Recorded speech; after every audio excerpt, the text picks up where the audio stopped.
All right, this update is brought to you by Macy's Backstage. Padres and Dodgers start a 3-game series tonight at Petco Park. Michael King will be on the mound tonight for the Padres against Tyler Glasnow for the Dodgers. 6:40 first pitch there. Incredibly sad news today in the baseball world. Former big leaguer and former Padre Sean Burroughs passed away today at the age of 43. Mother's Day is coming up, and Macy's Backstage has amazing deals on great gifts that mom is going to love, all for $15 and under. Get low prices every day at Macy's Backstage. Find a store near you today at macysbackstage.com. Off price, on trend, arrive daily.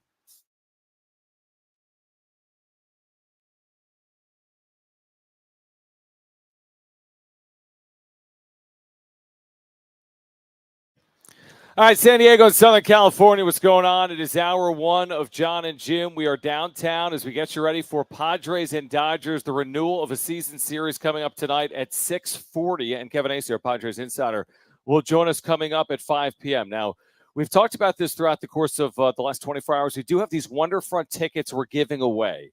If you want to win these tickets, this is a spectacular giveaway. It's for Sunday on the harbor, downtown San Diego, a chance to see a lot of acts, including the Roots and Beck and more. You need to be here for your chance to win. You can enter to win, and I think we're going to have our first winner later this hour, within the next 20 or 30 minutes. So we select from here? We're going to do it in about 25 minutes. We're going to select from here. We'll have a winner each and every hour, 3 o'clock hour, 4 o'clock hour, 5 o'clock hour. So Jim, join us. You're going to join us because you're here. Yes, John. But for our listeners, they should join us at the Naughty Barrel, downtown San Diego, 9th and Market Street. This is the Jon and Jim show. So what are you doing here? I am working, Aren't John. you getting married? I am getting married, but it's not until a couple weeks from now. Okay. So I can still, do my job, or at least try to do my job. It's always a great time at Naughty Barrel. Had some fish and chips earlier today. I know some barbecue will be available in about an hour or so. Happy hour from 4 to 6. A little cloudy, but I see some blue skies coming out here. And it's expected to be a great weekend. Padres Dodgers in town. What more could you ask for? What you could ask for is some good news to start the show. You could. It's a bit of a somber start to a weekend, as Darren talked about, with the passing of Barry Axelrod. We learned about Sean Burroughs. It hits home. He's 43. I'm 43. Nobody ever wants to lose someone at any point, let alone in their 40s with children. So incredibly sad. With that being said, obviously a lot of attention this evening will turn to Padres and Dodgers game 1 of a 3-game series. And with that, there's some positive news on the field for the Padres involving Joe Musgrove, because you always fear the worst when it comes to pitching injuries. Jeff Sanders, though, within the hour reporting this from the UT, and we'll have Kevin on in less than 2 hours. This is the actual tweet from Sanders. Musgrove heading out to play catch for the first time. He said he had imaging done. Everything looks good. He still says he's expecting the minimum stay on the IL, which means, Jim, he's eligible to come off 1 week from today and potentially rejoin the Padres starting rotation. That is huge on-field news for the Padres. All right, I'll take his word. Yes, you were very worried. I still am very worried, John, just because you hear him say that, to me, doesn't really mean anything, honestly. Really? It doesn't, because I need to see him go out there and still perform and still pitch and, be healthy. It's one thing to say it, and Joe's the type of guy that, unless it's like really bad, he's going to push through some stuff. He's not going to be 100% for the rest of the season, guarantee it. He's not going to complain about it. He's going to work his ass off to try to get back out there as soon as possible. And that's where my worry comes in, is like, will it be too soon? Will he have enough time to rest? Will he have enough time to heal whatever is going on with his elbow? And we'll talk to Kevin about that later in the show today. But this is, to me, it's a very tricky situation, honestly, because he ended last year with the shoulder injury, the capsule. Mm-hmm. He's gone on the IL this year with the elbow inflammation. This is you invested a lot of money in this guy. You don't want to push him, even though he's going to just tell you he's fine, he's got to go. And even if the imaging is okay, we've still seen instances where later on things happen and it turns out to be for the worst. And again, like I said, when Musgrove first went on the IL, I wish I could be optimistic about it, but personally, I'm just expecting the worst, hoping for the best in this situation. Well, I agree with that maybe at the time, but I see this as good news. Okay. I don't see this as any other That's fine. way to look at it other than good news. I mean, if he comes off the IL May 17th and makes a start that weekend for the Padres, well, assuming he doesn't get hurt at the start or have a blow-up outing. Don't say that. I mean, if he had imaging done and everything looks good and he's going to come off the IL in 2 weeks, and we just had A.J. Preller with Darren Smith yesterday saying we're not going to force anything to win a game. Yeah. And you got a $100 million investment. I think they believe that he has a chance to be back healthy or relatively healthy when he gets back on the mound. So, I mean, there's a big difference between the possibility of not coming off the IL, having a significant imaging issue, a tear in an elbow or something like that, and saying imaging looks good and you miss 2 starts. Well, it's also what Yu Darvish had too. It's also one thing to say I feel good, but then when you go out there and you start going max effort, that's when we're really going to know. Like you can say like, oh yeah, my ankle feels fine. And then you have to go out and run a marathon. That's going to be tough if your ankle hurts at all. And for Joe, until he gets out there back on the mound and completes a couple starts with no issues, I will be reserved in thinking that everything is going to be okay. I hope I'm proven wrong. I hope that I come back on the air after he has like 3 or 4 starts after he returns from the IL and he looks amazing and I can say I'm an idiot. Well, I just have seen this story happen a lot and I just don't want to jump to like, everything is fine. Everything is great. I am going to hold and reserve to wait and see how it goes. Well, you can always, there's always the possibility of any player in the future having something happen. So there's always that. And then here's the other thing.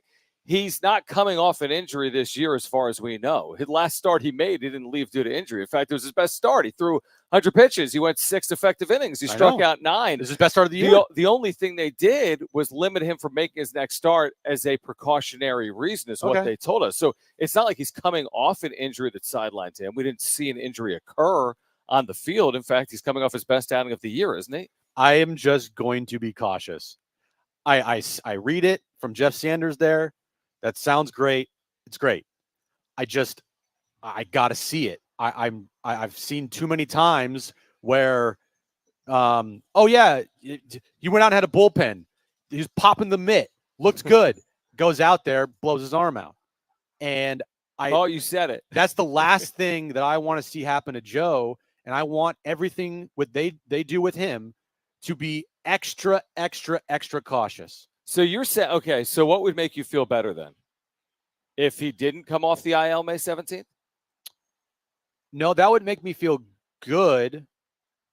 And if he went out, like I said, if he went out there and he had 2, 3, 4 straight starts of, consistency and he looks like Joe and there's no problems, then like I said, I'll say I was wrong. I'm an idiot. Well, he may not look like Joe, which goes back to the issue that we've talked about all year, which is he hasn't looked like Joe. Well, the Joe from the last start he made before he went on the IL. True. Well, that's going to be easier said than done. If his next 4 starts are 6 innings, 9 strikeouts, no walks. Yeah, and you're right. If he goes out there and he looks like he did before his last start, then yeah, it's a problem. That might just be a problem in general. Now, we have tried to explain why is his velocity down. And maybe it is explained by them putting him on the IL and him coming off a shoulder capsule injury. And by the way, maybe the shoulder capsule injury is something that is of significance moving forward, even if he is, quote unquote, healed from it. Plus, he's not 25 anymore. No. He's in his 30s. Yep. He's got well over 1,000 innings on his arm. I don't know the exact number at this point. I look at it like this. If there's 2 sides to the coin and one's good and one's bad, I see this as the good side of the coin, as opposed to the alternative, which is, hey, we're going to put him on the 60-day IL. There's an issue with his elbow. We're going to put him on the 60-day. He's not going to make a start until June or July. We hope to get him back later this summer. Now, you're right. He may not be effective, and that's a big concern. And that's a reason why you're seeing Dennis Lin, who was with Darren earlier today, earlier this week, that the Padres may need to bolster their starting pitching, even with what they've done. Even with the additions, not just of Dylan Cease, but also of a position player in Luis Ariz. He says they may not be done because what has done them in multiple times the last 3 years is a lack of starting pitching. So I'm all for that. They may need to add starting pitching, and I hope it's not because Joe Musgrove isn't effective here in 2024. Well, yeah, and it is good news on paper, like you said. On paper, it's got to be good. On paper, it's good news. And I just wait and see. Just to wait and see. That's fine. I'm with you. Wait and see for it. And I'm not saying that it's doom and gloom, because how could you say it's doom and gloom? He's out there saying that they'd had imaging done and everything looks good and he's going to go throw. It's just what happens when he actually ramps it up to max level. Then we're going to know if he's truly better or not, and if this truly was just precautionary or not, like they say. Okay, let me say this, by the way, because Padres Dodgers tonight at 6:40. Michael King is pitching tonight for the Padres. The last time we saw him against the Dodgers, he was completely shelled. Yeah, it wasn't good. And here's the other thing. We've seen Shohei Ohtani at Petco Park previously, but not as a Dodger. And all of a sudden you look up, we've talked about Luis Ariz, the hit king, and Kenny win a third batting title with the third team. No one's ever done it in the history of baseball, and he's gotten off to a pretty good start this year, hitting over 300. Shohei Ohtani, and correct me if I'm wrong, I think he's hitting 355. He's leading the league in a lot of offensive categories. Now, he's never hit higher than 304 in his career, but he's hitting 355. Is that good? I think, or is it 356? No, I think it's 355. 355. So he's been incredible. Wow. We'll see what happens this weekend. There was so much attention on Ohtani for off-field issues in Korea. But all of a sudden, that really did blow over. We've seen his translator essentially file a guilt plea related to that case. And all Shohei Ohtani has done in his first year as a Dodger, making $2 million, is hit 355 with 11 home runs. He's had 54 hits. His OPS is 1,103, and he's completely torn the cover off the baseball. Can Michael King rebound from the last time he pitched against the LA Dodgers? Big opportunity for him tonight. They have the best 1-2 punch in all of baseball right now, would you say? You're saying besides Profar and Cronenworth? Oh, well, 1, 2, 3, I would say. 1, 2, 3. 1, 2, 3. Yeah. It's Betts, Freeman, Ohtani, Freeman. They have been incredible offensively this year. By Freeman's the way, actually Will had a Smith down. is hitting 331. Oh, it must be nice. Freeman's kind of had a down year for his standards, but still hitting above 300, and offensively, it's the best lineup in baseball. And the thing with Michael King is the problems he's had this year plays right into the Dodgers' hands. Dodgers hit a lot of home runs. Michael King gives up a lot of home runs. We saw that what happened last time at Dodger Stadium. The good thing is tonight, John, if I just look up in the air, marine layer, little nice. It's not like one of those hot nights here in San Diego. So hopefully that helps out Michael King. But he's got to make sure he keeps them in the ballpark tonight. If he gives up one home run, sure. Make it a solo home run. Exactly. Give up a solo homer to Ohtani. And if you allow two, make it 2 solo. But you cannot give up those 3-run, 2-run home runs in this game. And going forward for the rest of the season for him, because he looked good his last outing, and he's kind of had this pattern where he looks good, and then the next game he doesn't look so good, and then the next game he looks pretty good, and then the next game he doesn't look so good. And this game is coming off of a pretty good start that he had last outing versus the Arizona Diamondbacks. So you have to go out tonight, and the number one key for Michael King to pitch effectively is keep them in the yard, because most of his earned runs this year, John, have been given up via home run, which is 21 of 25, which is crazy. Yeah, it is crazy. And then the other side of the coin, you talk about this Dodger lineup and all these 300 hitters, and they have 4 of them, and they've got guys that have hit 10-plus home runs, multiple. Then there's Tyler Glasnow, who was acquired this offseason. Again, all the attention on Ohtani. Right. And Tyler Glasnow quietly is, I don't know if it's quiet or not, he's 6-1 with a 2.7 ERA. That's pretty loud. The Padres at home, for whatever reason, are not just 8-12 at home this year, are 2-10 in night games. 2-10 in night games. So it's not the world's greatest combination is what I would say, but do the Fighting Shilties, with their resiliency and their adversity, and led by Jerkson Profar, Mr. Irrelevant, just figure things out this weekend to win a couple of games, or at least one? Because again, like you said, we talked about with Musgrove, on paper, or you look at the Dodgers on paper. I think on paper, even though the Padres have played better baseball here recently, it's still a scary scene to see a team like the Dodgers, who have won 7 straight, come in at 26-13. Well, here's also a thing, and it's a fact that the Padres this year, in 7 games that they played the Dodgers, 5 games. 5 games they played the Dodgers, have outplayed them in pretty much every game almost, except for that one night. 4 of the 5. 4 of the 5. Yep. That Saturday night in LA, but was the only game that I could say that the Padres didn't outplay the Dodgers. Then the home opener, not the home opener, but the opener in Seoul, Korea. Yep. That was the weird Jake Cronenworth game But other than that, the Padres have held their own versus these guys. They so far have a 3-2 season series lead on them. That's right. Take that for whatever it's worth. Probably not a lot. But there's only 8 more games. I do think playing well against these guys so far this year is a good sign. You know, they, like you said, they're going to meet 8 more times this season. Yep. And the 5 times they've already played each other, they have definitely held their own. And I think that is an encouraging thing to say and an encouraging thing to see. Now, the question is, they've played them every single game that wasn't here at Petco Park where they've struggled this year. Mm-hmm. So that is also another big factor is, can this Padres team finally start playing some good baseball at home and play good baseball at night? They've won 2 night games this entire year at Petco Park. 2-10. That's not good enough. That's not even close to good It's awful, actually. And here's the other thing. You don't get the front of your rotation, and they do. I mean, that's also a factor, and Michael Waldron. And obviously the Dodgers pitching has just been good, but Glasnow's been great. James Paxton has been excellent. Walker Buehler's coming off the IL. You know what he's capable of doing, though, obviously, if you're a Padres fan. So I don't even know what to make of the series. They're 20-20. It doesn't define the season. If you take 2 out of 3, well, wow, you've really played the Dodgers well this year. You'd have to say it at this point. If you lose 2 out of 3, okay, you move on. Because then you're 21-22. You haven't done some crazy damage to your chances to make the postseason if you don't win the series. But it is the Dodgers. It feels a little different for me, though, this time against the Dodgers. Not because it's the Dodgers. It just doesn't feel like we're treating it like measuring stick. No. Can they compete with them? It doesn't feel like that series for me coming in. No, and I don't think I'm not going to sit here and say just don't get swept. No, screw that. Go out and win the series. Go out there and play good baseball. If you have an opportunity to take 2 or 3, go take 2 or 3. You know, like go play some good baseball this weekend, finally at home. Mm-hmm. And you have a real chance to have a good homestand with the Rockies coming to town on Monday. You play well against the Dodgers this weekend. You have the Rockies next week, excuse me. Yeah. And you could have a really good homestand because they are in the midst of a very tough stretch. And so far, they have played really good baseball. They're 6-2 in the month. They have the Dodgers this weekend, followed by the Rockies. But then they go on the road to Atlanta and Cincinnati. Cincinnati's kind of fallen off a cliff a little bit. Completely. And then comes my wedding weekend with the Yankees in town. Mm-hmm.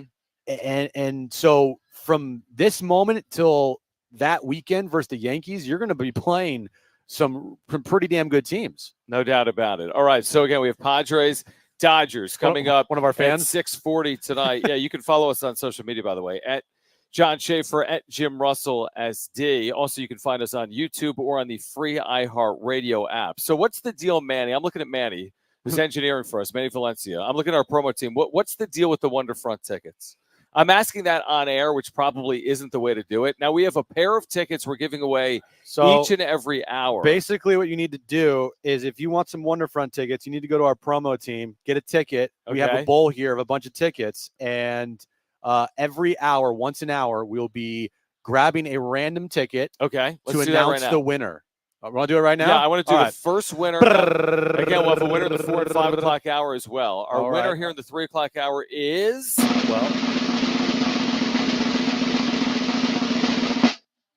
902-199, 902-199. If that's your ticket and you are here, come on over. You got some free Wonderfront tickets. That's your ticket. Come on over and you got the prize. I thought we were announcing the name of the winner. The name of the winner isn't 902-199. No. They have the name of the winner. It is. Their parents hated them. Yeah. I know. That's a really weird number or name. See, here's the thing, John. What you probably didn't listen to is that you have to be here to win the tickets. Yeah, no, I understand, but I thought maybe the names are in the bowl. No, because here's the thing. You get it. It's like you ever play it's a raffle inside Petco Park? You never played raffle? 50-50?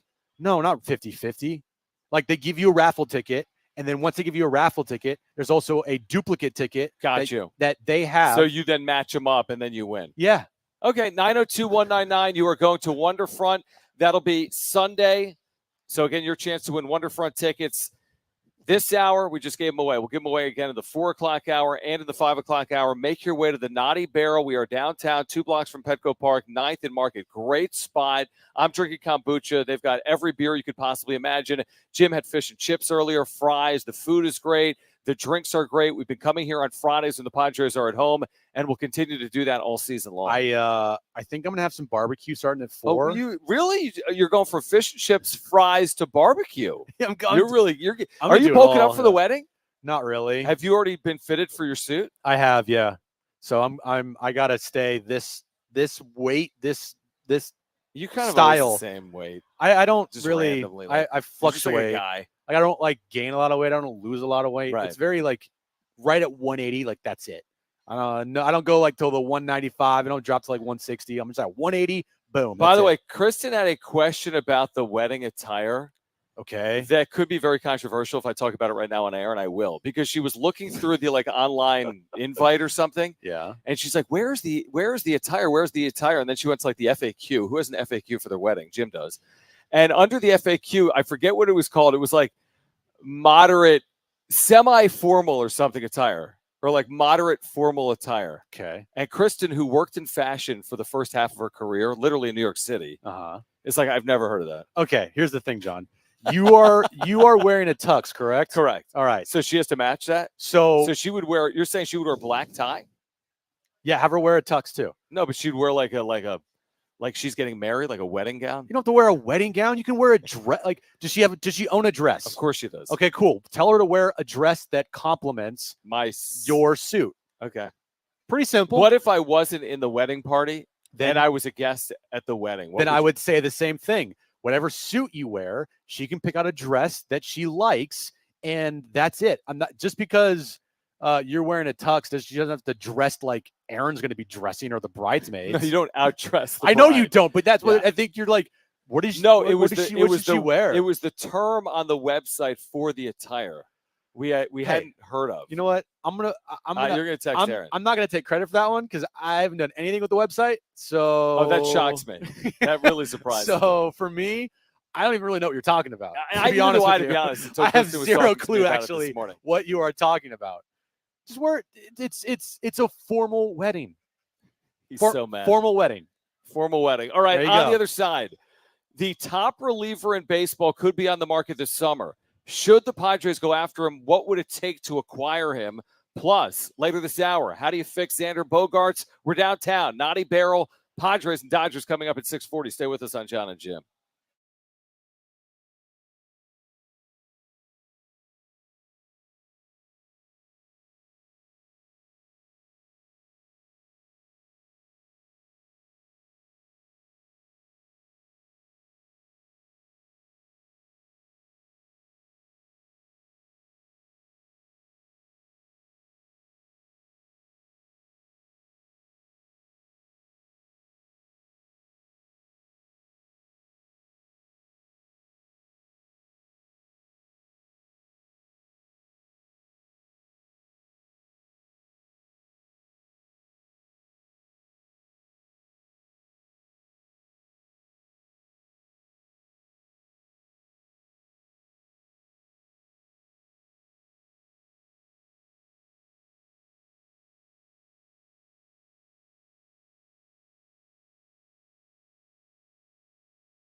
All right. If the Padres could acquire the top reliever in baseball, should they do it? And what would the cost be? That's next on Jon and Jim.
This update is brought to you by Macy's Backstage. Padres return home tonight to start a 6-game homestand. First up, 3-game series with the Dodgers. 6:40 first pitch tonight. Michael King on the mound for the Padres against Tyler Glasnow of the Dodgers. And sad news in the world of baseball, former Padres first-round selection Sean Burroughs passed away today, tragically, at the age of 43. Mother's Day is coming up, and Macy's Backstage has amazing deals on great gifts that mom is going to love, all for $15 and under. Get low prices every day at Macy's Backstage. Find a store near you. Today at Macy'sBackstage.com. Off price, on trend, arriving daily.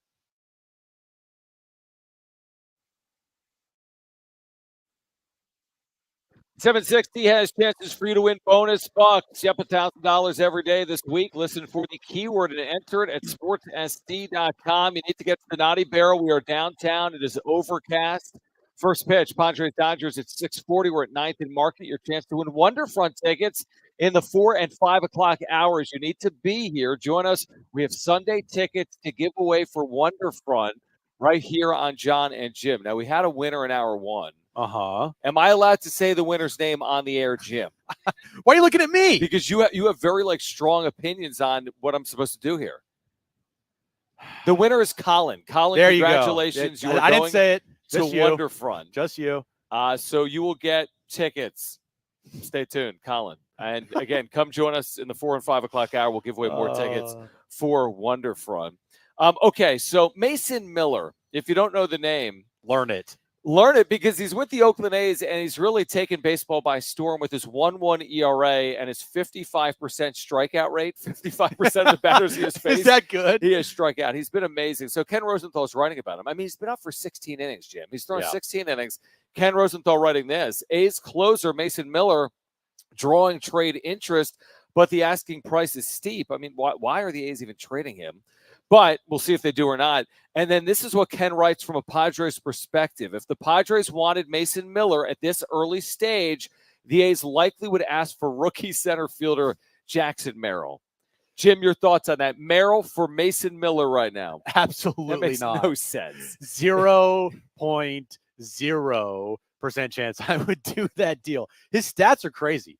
They're amazing. His stats are incredible. He leads the league in the fastest fastball thrown, which is what? On average, which is 100.8 miles per hour. That's his average fastball velocity. His average fastball velocity, 100.8 miles per hour. What do you think my average fastball velocity is? 5 miles an hour. 40. 33 strikeouts in 16 and a third innings. Like you said, the 55% strikeout rate. His ERA is 1.10. His opponent batting average is 125, and his expected numbers in both categories is a 0.76 ERA with a 0.87 batting average. So his numbers actually should be better than they've been. They should be. So he made his big league debut last year, Jim. He had a very respectable 3.78. Yeah. Okay, made 10 appearances, 6 starts. Yeah. A year ago. This year they say, screw it. You're our closer. You're our closer. Just go out there and throw rockets. Every 10 days we want you to throw 110 miles per hour. Throw heat, bro. Now, I don't know if I'm Oakland, is this the type of piece I'm interested in moving that still has 5 years of control and is only 25 years of age, and I'm going to be on the move? As if they're going to be in Sacramento, then maybe in Vegas. Is this the type of player that you're like, yeah, let's go get max value return for Mason Miller? Basically, what we're doing here is for anybody out there at the trade deadline, because the Padres will probably be looking for relief pitching, I would say, or starting pitching. Sure. Probably both. The name Mason Miller is going to come up. If the asking price is that, it's a non-starter. Don't even think about him. Don't even discuss him, Padres fans. So no Merrill for Miller. Don't even bring up his name as far as a name that you would like to see A.J. Preller go out and get at the trade deadline potentially to bolster this bullpen. Because if that is truly going to be the asking price for this reliever, who has been virtually unhittable for his first 16 and a third innings pitched in the big leagues, then it is a non-starter, 0.0% chance it's happening. No. And if that's the starting asking price for any team for him, which is basically one of your top prospects in baseball, probably a guy close to the big league level, then I would assume it's going to be a no-go for most teams. Well, can I make a point here? Sure. Don't the Padres have arguably the best closer in baseball, maybe not named Mason Miller? And isn't he pitching in more high-leverage spots for a more meaningful team? But imagine if you had him and Suarez in the back of the bullpen. Sure, and imagine if you had Mariano with Trevor Hoffman. I know. That would be ideal. I'm just saying, like, if you wanted to just really lock down that bridge to Robert Suarez. Oh, my God. It's amazing what he's done, but I take all performances like this over a short period of time with a grain of salt. He's pitching with the Oakland A's in front of no one in meaningless games, even though they've been okay. They have not been bad. They've been okay. They've been better than okay, I think, for their standards. It's 16 to third innings. It's 16 to third innings. I mean, I'm not trading away a guy that could be with me for a decade. In Jackson Merrill, I think that's the hope from Padres fans. He could be a starting center fielder for a decade. For a guy that's had a nice 16 to third innings, because I think he could be my 8th inning guy. So what if you get to the trade deadline? Yep. And he still has these comparable numbers, and he's pitched 45 innings. And the Padres record is? The Padres are they have a 51 and 49. They have a 2.5 game lead for the last wild card spot. Well, then they're in a good spot. No, I don't know if the difference will be Mason Miller or not. Again, as I said, 0% chance. Say that again, man. Yes, I know what you're talking about. Sad day. Oh, sad day. Thank you for swinging by. Talking about Sean Burroughs passing. Yeah, that's just the most incredibly sad story you could ever imagine. But back to this discussion, like I said, it's a non-starter. It's a complete non-starter. I was trying to get you to say that maybe, but then I would have shot you down. Like, no chance. They're not giving up Jackson Merrill. I'll give you a different hypothetical to yours. It has nothing to do with injury. Let's just say ineffectiveness. Let's say all of a sudden you look up and you've had 6 blown saves in the 7th and 8th innings before Suarez. You can't get it to Suarez because you've got leads in June and July and you're giving them up. That's what they were last year. They just gave up leads before they could get it to Hader. They say, man, the difference between us being good and great is us holding leads. Well, then we'll cross that bridge when that happens. I thought it was a non-starter. It is a non-starter because I don't feel like Robert Suarez is going to just also fall off a cliff. No, not Robert Suarez. The bridge, too. Well, last year was the 7th and 8th inning. There's other relievers out there other than Mason Miller that strike out 99% of batters. That are probably going to be pretty effective and not cost you Jackson Merrill. Like, I don't know all the relievers out there on the bad teams that are having good seasons because, frankly, we're not even close to the trade deadline. And I'm kind of just worried about the Padres are doing. What about Mason Miller for Xander Bogaerts? Do you think the A's want to take on $253 million in his remaining salary? Yeah, I think you know what? I like that deal. You like that deal a lot. Again, 0% chance that would happen. But again, this is being brought up right now because this will be a name of the trade deadline that's going to be talked about. This will be a name, not necessarily here.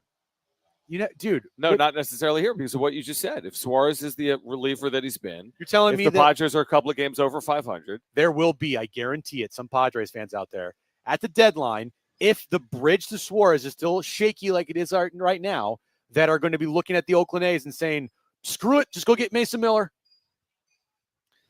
And I'm telling you, there'll be someone on social media that says that. Absolutely. There's always someone that says something. What I'm saying is more than just one individual person, John. No, this thing doesn't have legs. And I'll tell you a couple of reasons why. I know. First of all, if I'm Oakland, this is actually a pitcher I hold on to. Why? I would hope so. 5 years of control. Yeah. And then B, if I'm San Diego, this isn't my dire need. No.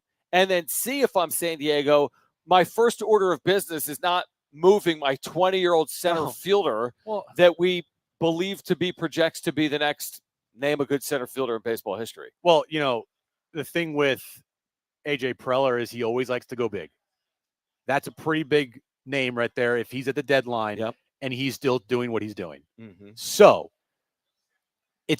all I'm saying is because this is being brought up by Ken Rosenthal, all right, that's the asking price. If at the deadline, anybody out there is thinking to themselves, Padres fans, you know what? Mason Miller, bro, the back end of this bullpen would be insane. I'm telling you, 0% chance it's going to happen. Okay, 0% chance that the Padres will acquire Mason Miller. On the other side, Yonder Alonso can fix Xander Bogaerts. Is Xander listening? You'll hear from Yonder Alonso. On the other side, we have Wonderfront tickets to give away, and Kevin Acee will join us coming up at 5 p.m. We're at the Naughty Barrel downtown, 9th and Market. Stay with us on Jon and Jim.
All right, can Xander Bogaerts be fixed? Yonder Alonso has solutions for him next.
Jim with you here from the Naughty Barrel.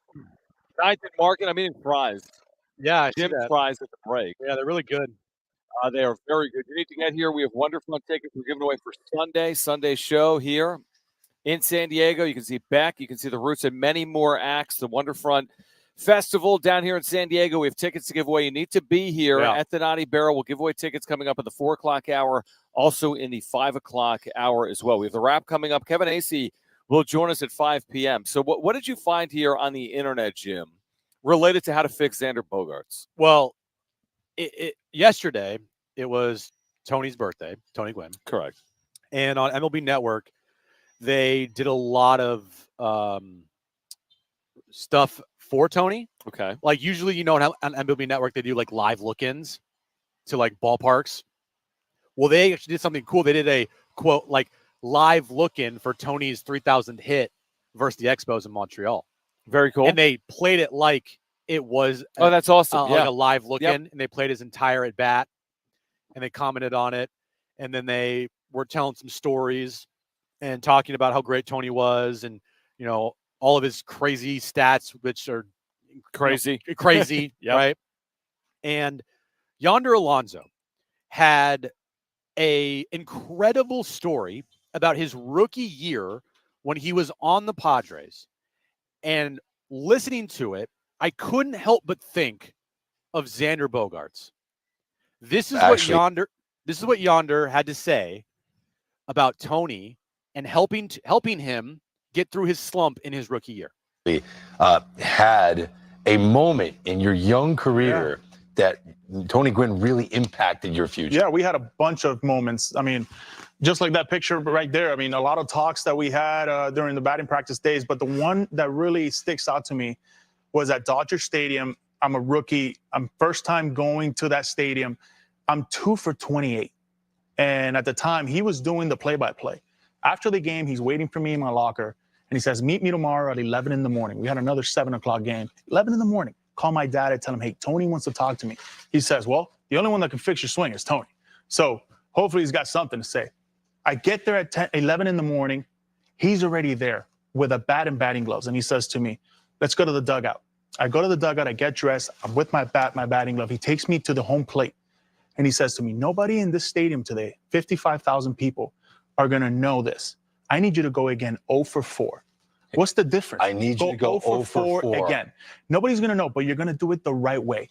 I'm tired of you hooking balls. I'm tired of you breaking bats. I'm tired of you striking out, not staying on the curveball or the changeup. I needed you to hit it first at bat, a ground ball to short, second at bat, a fly ball to left, and hopefully you can get blown up. And the reason I'm telling you blown this, up. Blown up. Blown up meaning jam, hit the ball as deep as possible. He wants you to break your bat. He wanted that. And the reason for it is he says, you've already wasted 24 at-bats doing it wrong. At least let's do it right to hopefully get you going for the later weeks that are ahead. And what he was trying to do was kind of calm me down a little bit, anxiety, bring it down a notch, and be able to enjoy myself, do it right. As my first at-bat, I hit a ground ball to short.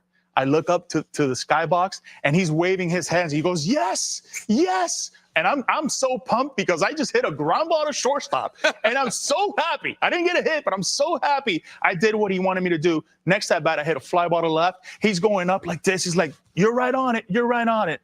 The next day and the next day, 3 for 4, 2 for 4. My rookie slump was over. That's amazing. So he got you away from being results focused. Result focused. All you wanted was a hit. I was trying to do so much, getting traded from Adrian Gonzalez there. I wanted to hit 3 home runs and 1 at bat.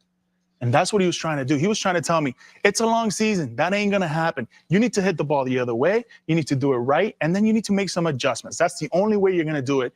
If you're in the big leagues, you got to adjust pitch by pitch, not day by day. He would always tell me that. That is brilliant audio and television and amazing advice, and speaks to what we talked about also yesterday about how baseball is just different than the other games. You can succeed everywhere, and then all of a sudden you can't succeed here in the big leagues, and you don't know how to get out of it. Yeah. And not like Xander's hit a $120. Like Yonder said, he's 2 for 28. That is not Xander Bogaerts. He's hit over 200. Last year he hit 285. So that's Xander Bogaerts is not in this, 1 for 100, 2 for 70 type slump, but he is absolutely slumping. And I don't know what it's going to take to get him out of it. Maybe listening to something like that would be good advice, truthfully. And that year, if you're wondering, I am wondering what Yonder hit. He hit 273 with a 348 on base percentage. Really good. Wasn't a power guy. He only had 9 home runs that year. His power didn't come until 2017. But hitting 273 with a 348 on base percentage for playing 155 games over 600 plate appearances. It's a good year. And starting out like he did, 2 for 28. Right. That's a solid year. Finished 6th in Rookie of the Year voting.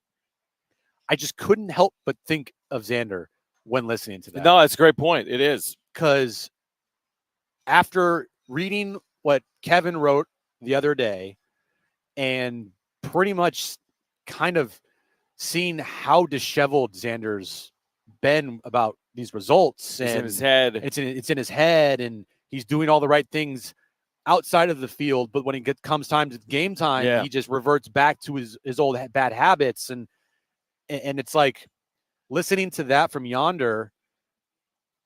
I hope maybe Xander takes some of those things and implements them into these games coming up here, and hopefully it turns around for him, because frankly, at this point in time, I'm sure Xander's sitting there like, I don't know what the hell else to do.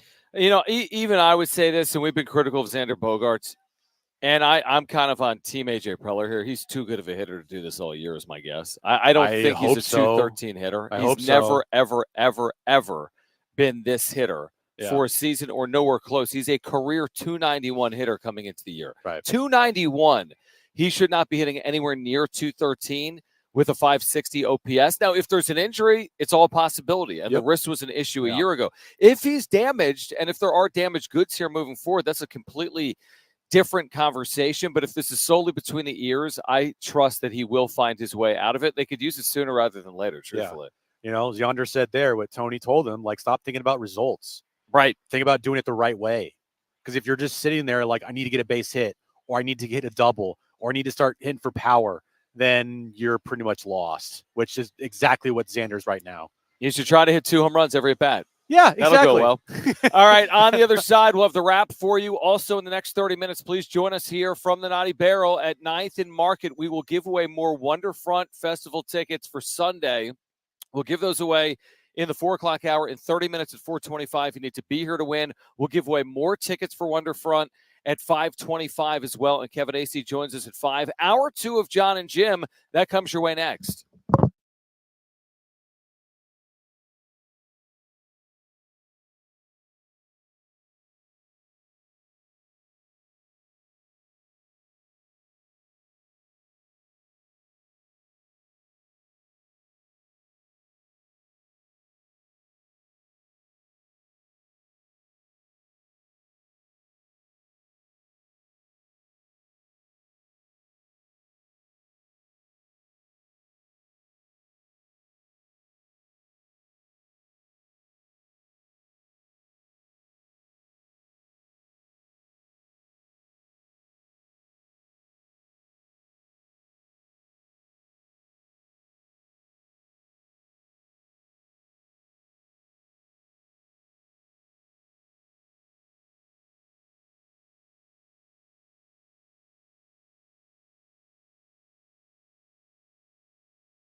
All right, this update is brought to you by Macy's Backstage. Padres return home for a 6-game homestand starting tonight with a 3-game series versus the LA Dodgers. 6:40 first pitch. Michael King on the mound for the Padres against Tyler Glasnow for the Dodgers.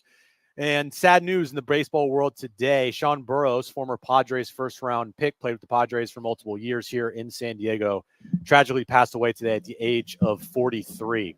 Mother's Day is coming up, and Macy's Backstage has amazing deals on great gifts that mom is going to love, all for $15 and under. Get low prices every day at Macy's Backstage. Find a store near you. Today at macysbackstage.com, off price, on trend, arriving daily.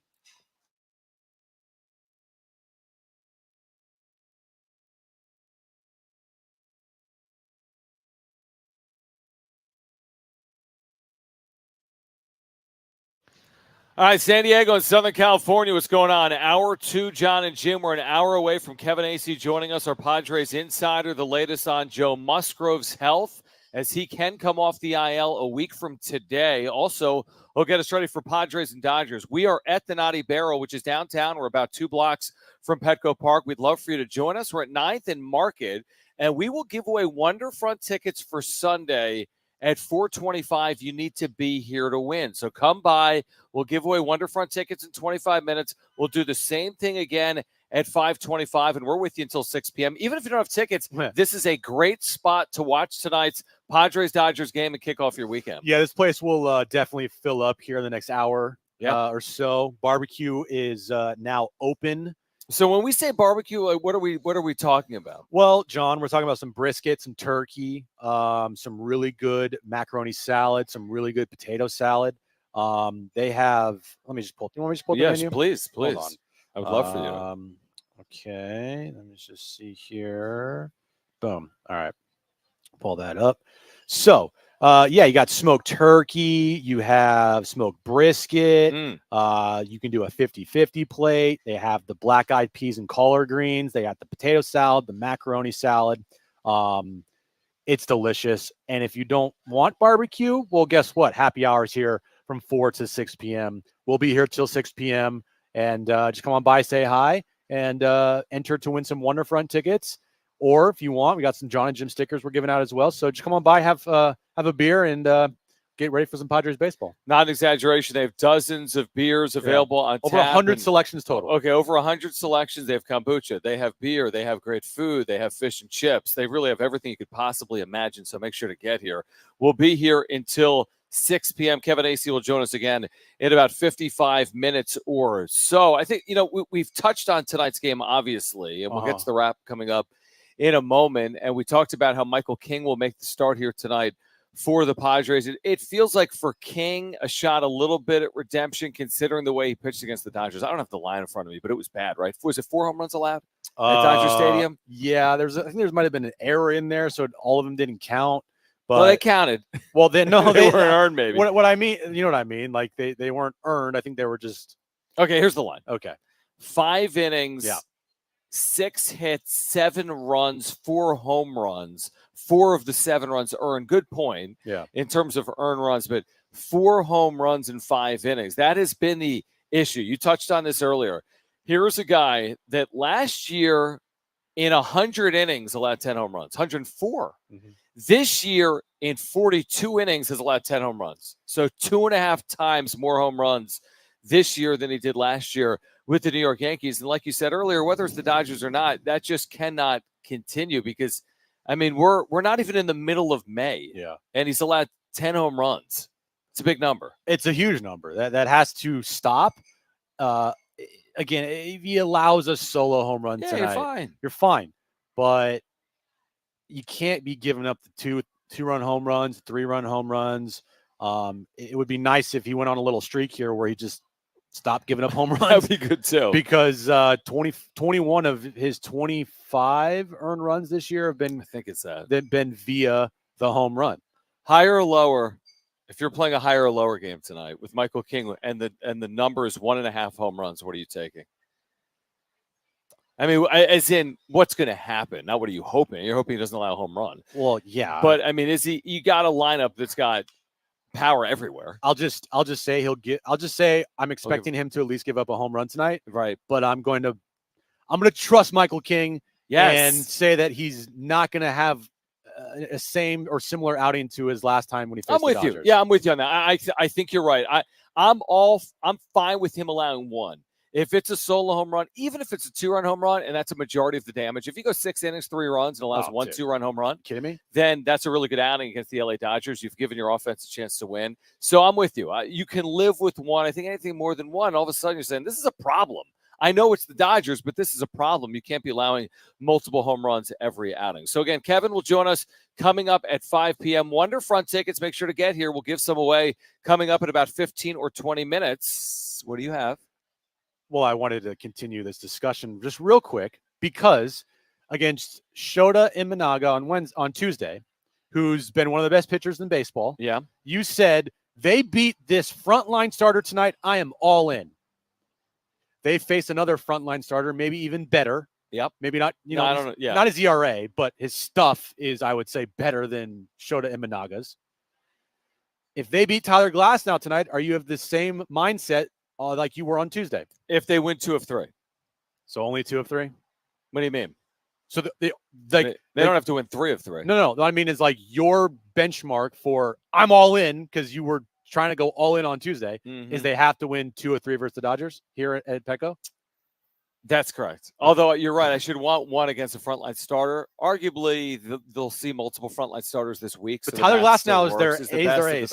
That's fair. That's fair. I lost some of my steam for my all-in conversation. You were fully like that in changes it, if they win this series and go over 500. Then who cares? It's just like that's. I feel really good about them. Yeah, well, I would feel really good about them. Yeah, like it doesn't matter. Doesn't matter if they lose tonight, win the next 2. Yeah, I'd feel really good about them. Okay, wouldn't you? If they win 2 or 3, of course I would. I'd feel really good if they won all 3. I think, I feel good about them regardless. The Dodgers, not regardless. Well, no, you don't. I'm going to speak for you because what if they don't win a game this weekend? Yeah, you're probably right. They have to at least win a game this weekend for us to have a comfortable conversation on Monday without overreacting to everything. Yeah, no, I get it. And the Dodgers have won 7 straight. So it's not like a guarantee. Now, of course, they should win a game here. And, of course, they're capable of winning more. You have to have a good homestand. You have to play better at home. Doesn't matter who you're playing. As Schulte said the other day, we're going to play. We're going to be up for anybody. It doesn't matter who we play. We're going to fight. And who cares? They're playing the Dodgers this week and go out and win 2 or 3. Right. And they played well against them all year long. So they're not scared. It's not the big bad Dodgers coming to town. It's, we faced these guys a lot this year so far, 5 times, and we played really well against them all 5 times. What did Crony say? Maybe it was spring training. It's like, I'm so sick and tired of talking about the Dodgers. He did say that. And that was taken with a little bit of skepticism at the time, I think. But Cronenworth has really done his part. And I think the team has, again, done enough of their part. Is it the greatest start in franchise history? It's not. Are they still 6 games out? They are. How many games back are they? 6.5? Who cares? I mean, let's just see whatever. Well, it matters. All right. It matters. All right. You want to just do this right now? What are they, 6.5 back? Yeah, 6.5 back. So, yeah, I mean, okay. So, you're right. They could have gotten off to a better start. You'd like to hang around for a little longer than maybe they have. But, yeah, I mean, I'm kind of – if Jake wants to say forget about the Dodgers, then play well against the Dodgers, which is something they've done so far this year. Just play – who cares if it's the Dodgers, the Reds, just play good baseball. Just play good baseball in general. And that's what they've done this month so far, 6-2. When you came off a month where you had that 5-game losing streak and you didn't get out to a good start, you finished the month, I think, 2 or 3 games under 500. You need to play some good baseball, especially in this month when you have a very, very tricky schedule. Look what I have here. What? I have Brad and Kayla's officiating ceremony script. Okay. From my buddy. That's great. All of a sudden, if I call you Brad or if I call Aaron Kayla, you know why. Are you just going to replace Brad and Kayla's names with Isn't Jim and there Aaron? a fine replace feature? It's called redacted, Jim. He's going to redact the names. Oh, so Brad, it's going to look like a CIA file. Kayla, I'm like, what? Brad and Kayla? As we gather here tonight with Brad and Kayla. Okay. I'm kidding. Uh-huh. All right, let's get to this. So random.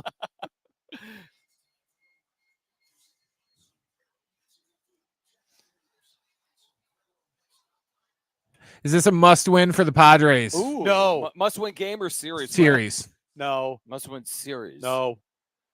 Well, if they lose the series, they're 7.5 games out. Who cares?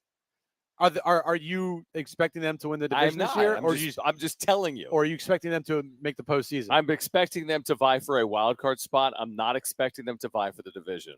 My expectations are that it's postseason or bust. Doesn't mean you need to win the division. I sit here and I always tell you I would love this team to win the division. I would love to see this team compete for a division title. But if we're all being realistic, who cares? Because we've seen the last couple of years and predominantly the last decade, like not all division winners win World Series. And frankly, there's a very few percentage of division winners and best teams in baseball that ever even gets the World Series.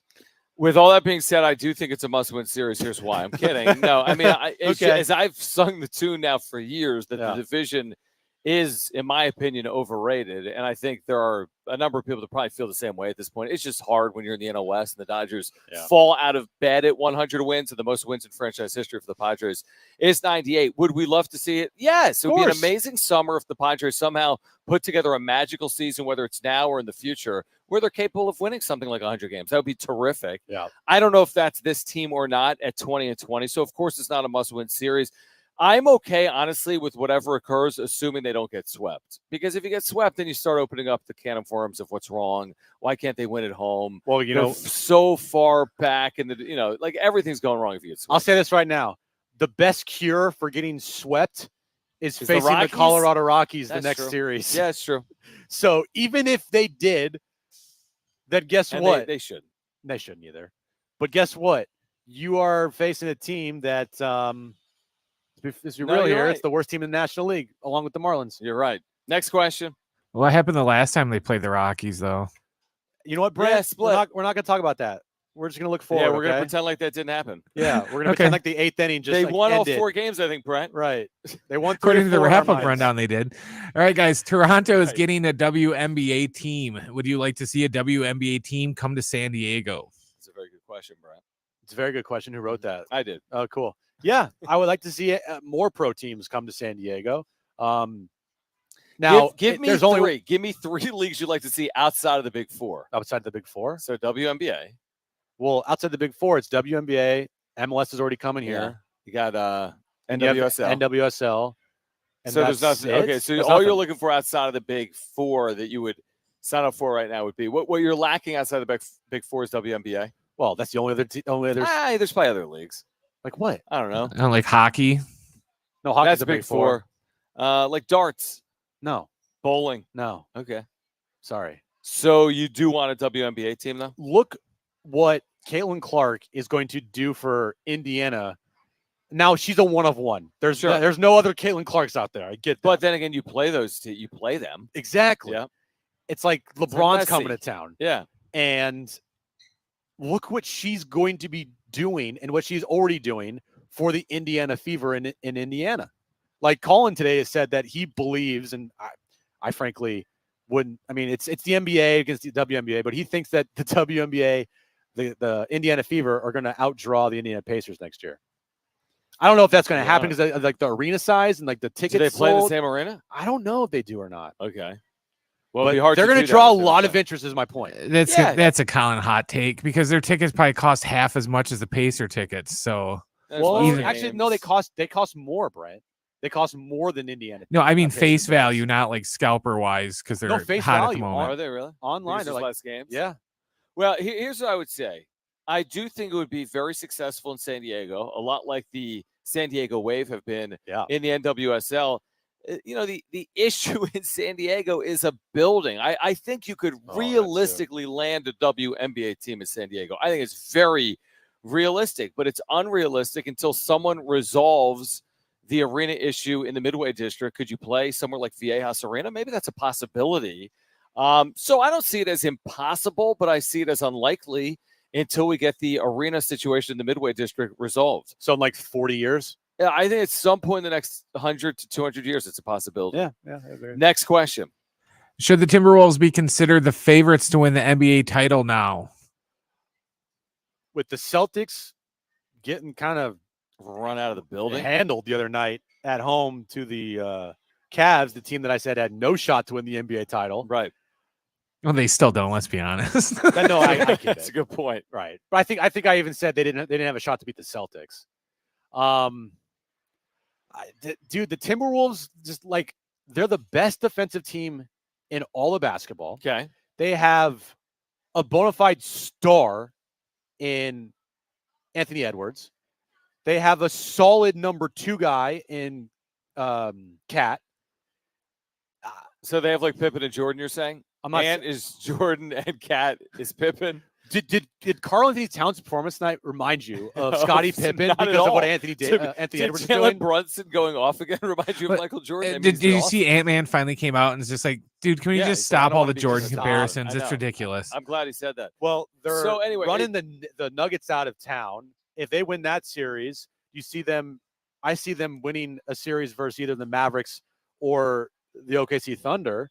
So I'm going to say, honestly, yeah, I think the T-Wolves should be considered the favorites right now to win the NBA title if they beat the Nuggets. Now, here's why. I was going to say, why is everyone sleeping on my Oklahoma City Thunder, who aren't my Oklahoma City Thunder, although I saw them once in person live in Oklahoma. Oh, cool. 15 years ago when KD hit a 3 at the buzzer against the Knicks. I saw LeBron a couple times That's great. live. No one cares. Is he my person? Thunder. No, but hear me out. I'm with you. You can't say Thunder. They're too young. You can say Celtics, although because the series is tied at 1, you could get. They just have this weird thing about them where you feel like they should just do what they should just run through the East like the Timberwolves are kind of right now in the West, even though it's only been 6 games. But they just have the weird feel to them where Jason Tatum and Jaylen Brown just could go MIA like that. So you like the T-Wolves again? If the T-Wolves beat the Celtics in the NBA Finals, you are comfortable saying I'm picking the T-Wolves, man. Okay. I'm picking the T-Wolves. Right, then I'm going to trust Jim. I'm going to be with Alan Slew on this, man. I'll trust Jim. Allen. All right. Next question. Timberwolves, Knicks in the final. Could be. Do the Padres need to have a winning homestand? Yes. They do, John. Wait, you just told me it wasn't a must-win series. So if you just said, hey, if they get swept, it's all good. The Rockies are coming, but then you can't win the homestand. Well, you know what, John? I changed my mind in 4 minutes, right? We also said that there a lot can happen in 4 minutes. Yeah, a lot can happen in 4 minutes. So you're saying you can't be under 500. You can't go 2-4 or worse on this homestand. I mean, if you get swept by the Dodgers, you end up in the homestand 3-3. You're going to take it. Well, yes, if you get swept by the Dodgers. Yes. But we don't feel like they're going to get swept by the Dodgers. I agree with that. We feel like they have a pretty good chance to win 2 or 3 versus the Dodgers. Well, certainly one. And so with that being said, yeah, I think you have to go into this homestand, regardless of who you're playing. I don't care who they're playing. Okay. Thinking at the end of this homestand, we need to have a winning record in these next 6 games.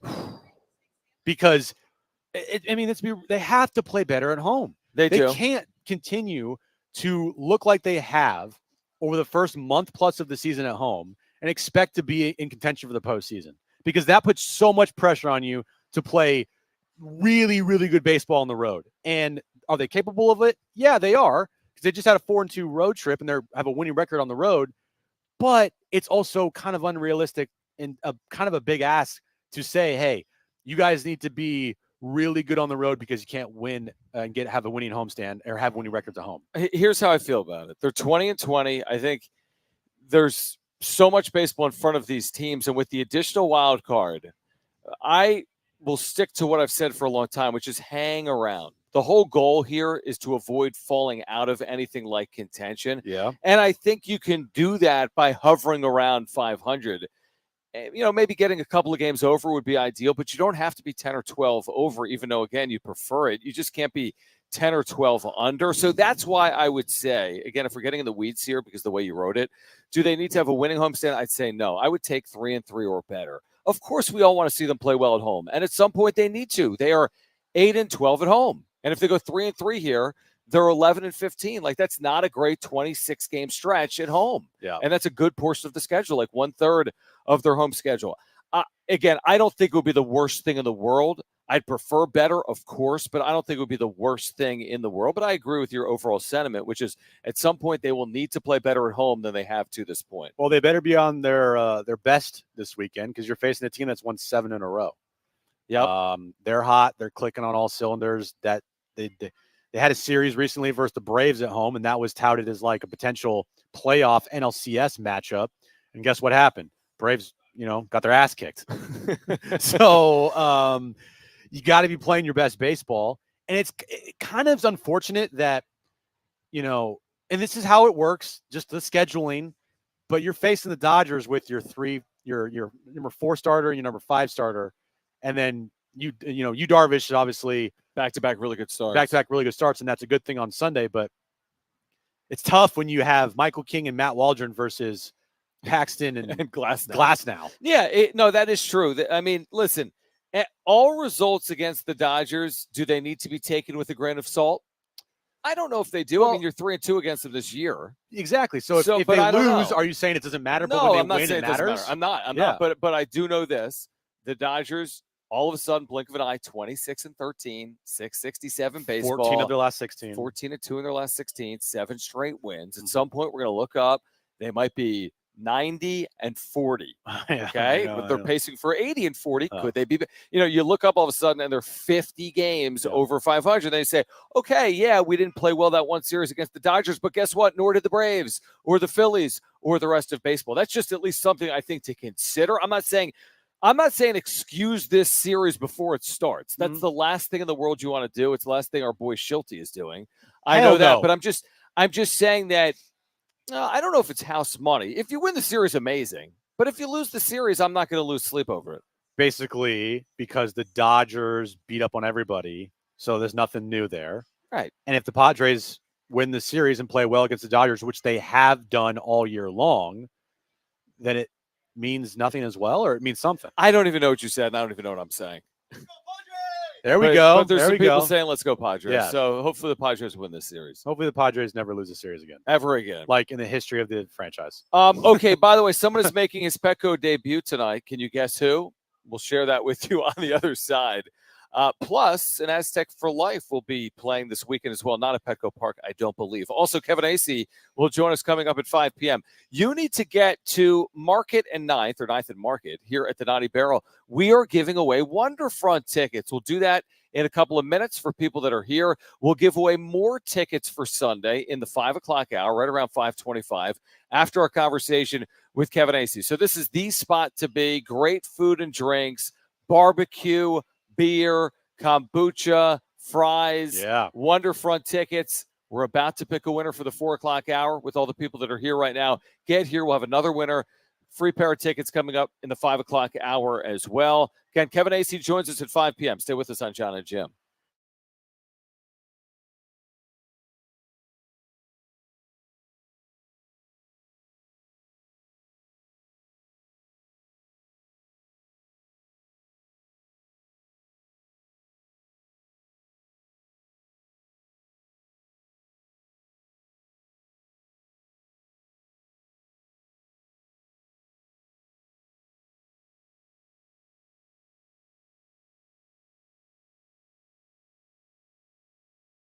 All right, so I feel like more than ever I've been on the go recently, whether it's traveling with San Diego State or just going from point A to point B with my 5-year-old son Jones, or going from radio show to wherever, right? And if you're on the go, and I think you can all sympathize with it, you're looking for a healthy snack that's affordable. Look no further than Almond RX, okay? You're going to get your daily immunity boost plus your daily dose of vitamin D. You can eliminate the vending machine from your day, which is a huge time saver, money saver, and you're not going to eat unhealthy. It's a healthy, tasty snack that curbs hunger that your family's going to love.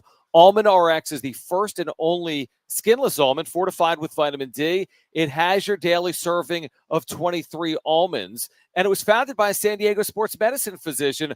Almond RX, packed with nutrients supporting your heart health, cellular health, and gut health as well. You can find Almond RX at any Foodland in San Diego County. They have them at Foodland in San Diego County. They have them at Harvest Ranch in Encinitas in North County. And also, you can go to almondrx.com right now. That's ALMONDRX.com. And if you go there right now, you're getting free shipping on your order of $25 or more. That's right. Head there right now. Free shipping on orders of $25 or more at almondrx.com. Almond RX curbs hunger and is perfect for the on-the-go lifestyle.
All right, this update is brought to you by the Jim Petrell Real Estate Team. Padres Dodgers start a 3-game series tonight. Petco Park, 6:40 first pitch. Michael King on the mound versus Tyler Glasnow of the Dodgers. Moving over to basketball news. The NBA playoffs happening right now between the Knicks and the Pacers. Game 3. Knicks lead that series 2-0, but the Pacers lead this game 20-12 with 4:09 in the first quarter there. And sad news in the baseball world today, Sean Burroughs, former Padres first-round draft pick in the late 90s, tragically passed away today at the age of 43. Would you like to know what your home would sell for today? Get a simple text message with your home's value by texting your address to 855-600-6000. You'll get no phone call, just a text. Jim Petrell has the buyer. Simply text your address to 855-600-6000.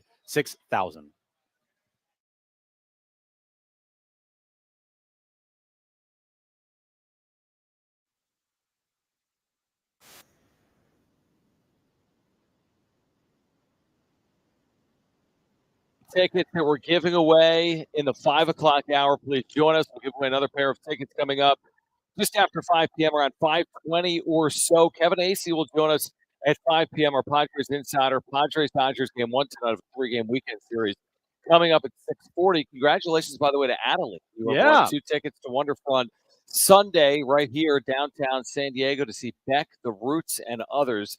A pair of tickets for Sunday. We'll give away another pair of tickets coming up again in the 5 o'clock hour. Now, Jim, I have a trivia question for you. Okay. Remember yesterday's trivia question? Like, who's a 15-time?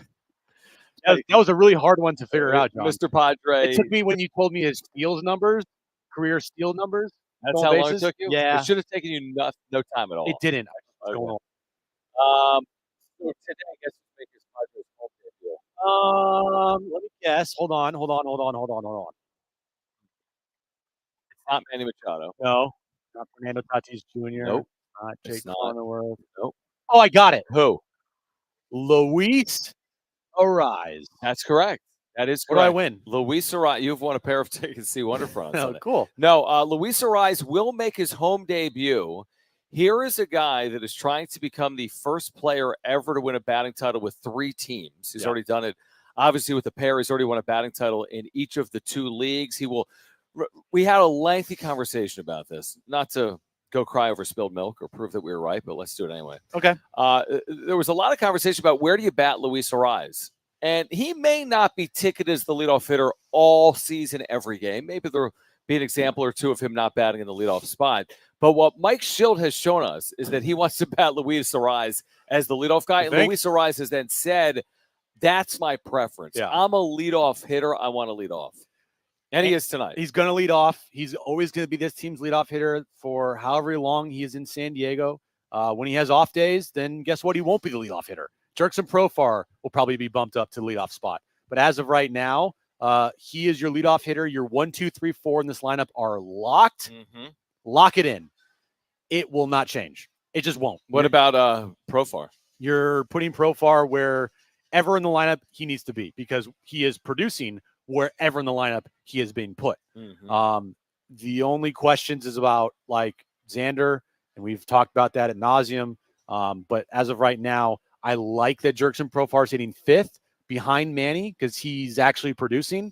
And we've seen when, because Manny's not right now performing at the best right now either. Since he's been in the field, I'm glad you mentioned it. So since paternity leave is when he returned to the field, right? After the birth of his child. The day after he returned. He's hit 227. Okay. Not great. With a 244 on base, which is really paltry, 341 slug. So he has struggled. Now, some of that maybe is explained by the fact that he's been in the field. And the onus, the tax that's going to take. I mean, he didn't play in the field for, 8-9 months because of the injury. I mean, it was kind of the off season, John. Like when he stopped playing in the field, it was what, middle of August? Yeah, so that was the off season. For in their season, and then so they didn't So he didn't play in the field for August or September, and they didn't play in the field for April. That's like a half a year of games. Okay, it was 60, 70, 80 games. Okay, yeah, I guess you're right. I mean, I could play some role. I mean, I'm not going to use it as an excuse for why you don't use anything for an excuse for. I don't. Manny hit 4 home runs today. You say, well, they lost 9-8. No. What I'm talking about is when he struggles and everyone wants to point to maybe injuries or something why he's not performing. It's like, right. When a guy struggles, why does it always have to be he's injured? Like, I think I didn't say he's injured. I said he's playing in the field. And so there's an additional burden. Well, he's played in the field a lot, John. Yeah, he's also 31 and didn't play in the field. He's 31. He's not 39. And he's coming off an elbow injury, is he not? He is.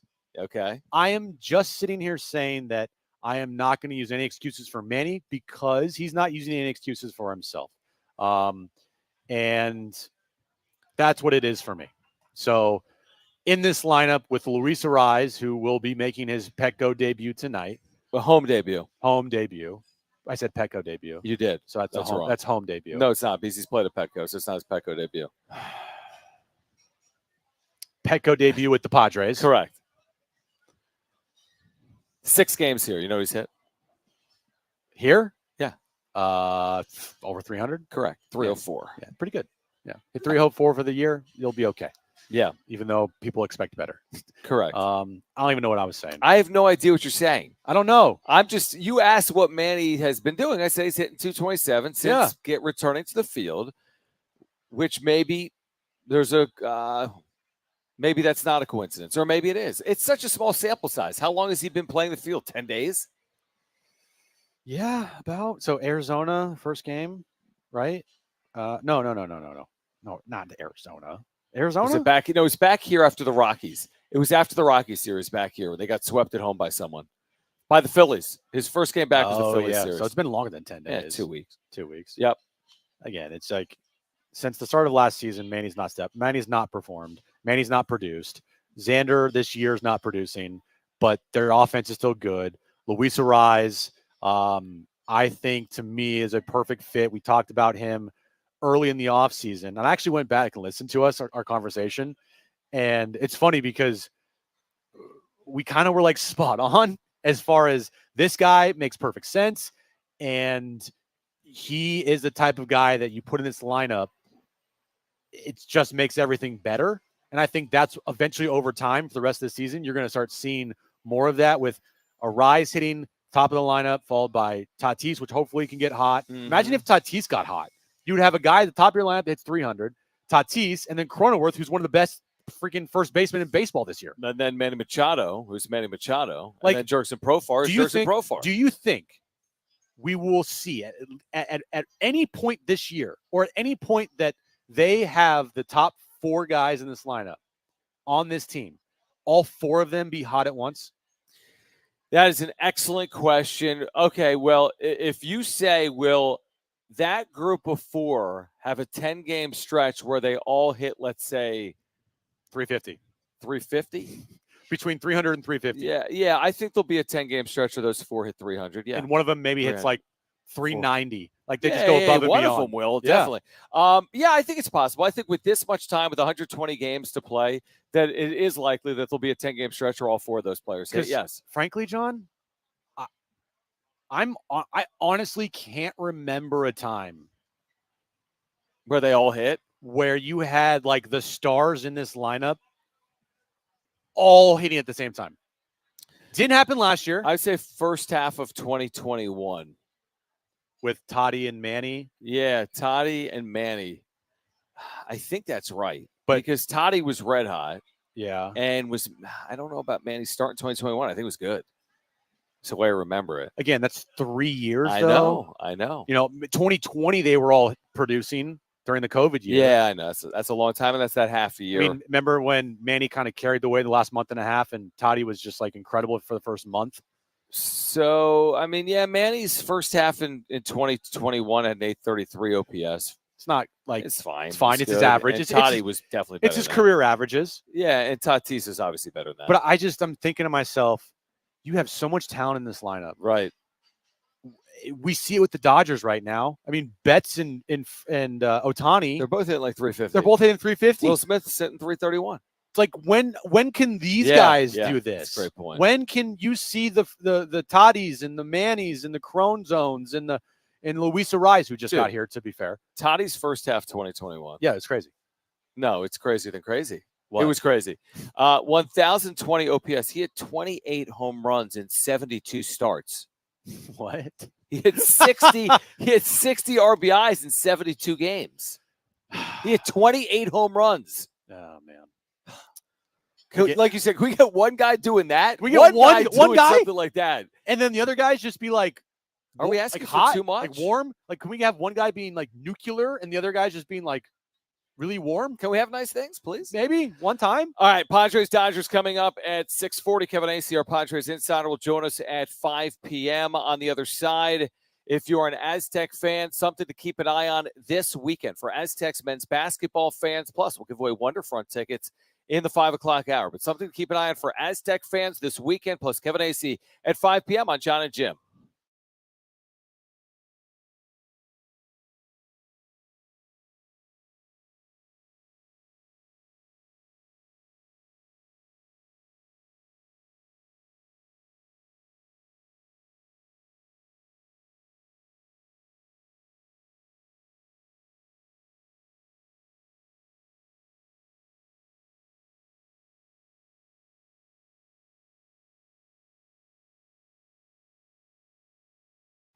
All right, so imagine waking up this time next week and being 100% debt-free with no credit cards, no car loan, or personal loans. Hey, guys, it's Schaefer, and Loan Pronto's Equity Express line of credit can make it happen. Homeowners are turning their home equity into cash almost instantly. With Loan Pronto's AI-based system, you can get approval in about 10 minutes with almost no documentation, no appraisal, and no hassle. You get hundreds of thousands of dollars out of your home. Use that money to pay off all your other loans. In fact, the average homeowner is saving over $850 a month doing this. Listen, your home value, it's way up. You can use that to wipe out all those credit cards or get some money for home improvement. Literally hundreds of thousands are at your fingertips, and approval is just minutes away. Here's the number to call. You can do it right now, 619-207-4336.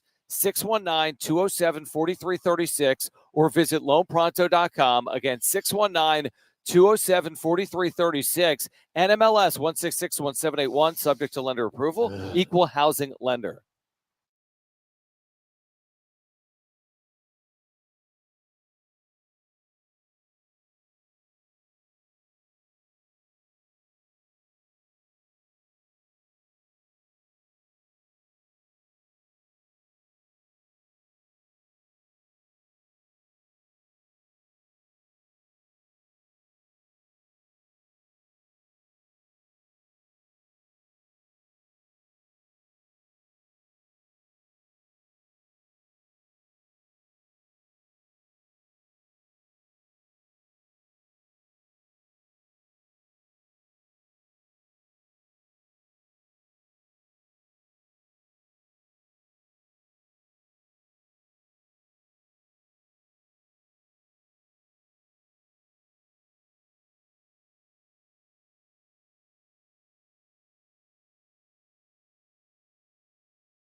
coming up at 5 p.m. We remind you to keep up with San Diego Sports 760 anytime, anywhere. Whether stepping out of the car or settling in at home, just ask your Google or Alexa smart speaker to play AM 760 or stream it live through the iHeartRadio app. It's never been easier to stay connected with your favorite shows like this one, Jim. Like this one. San Diego Sports 760 goes where you go. So we have spent the lion's share of the day talking about Padres Dodgers. I mean, we are downtown. Yes. We are kicking off a weekend series. We're literally 2 blocks away from Petco, from Gallagher Square, the new Gallagher Square. I think Jonathan Rifkin said we're only like 1.2 miles away, so it's very close, like 2 or 3 miles. He's like, it's like a 15-minute walk. Right, it's like 30 minutes. Like, no. So, and Kevin Acee will join us coming up at 5 p.m. But in addition to the Padres playing the Dodgers tonight, there is some San Diego State basketball stories of interest, including Jaden LeDee will play this weekend in the G League Combine with a chance to get an invite to the NBA Combine. These games are televised on the G League's YouTube channel. So wait, hold on. So Jaden LeDee is one of 45 players in the G League Combine, and a handful of those players will then be elevated to the NBA Combine based on their performances this weekend in Chicago. So this is like the second tier, is what you're telling me? Like, No, oh, you're not good enough to go to depends the NBA Combine, so you have to go down here.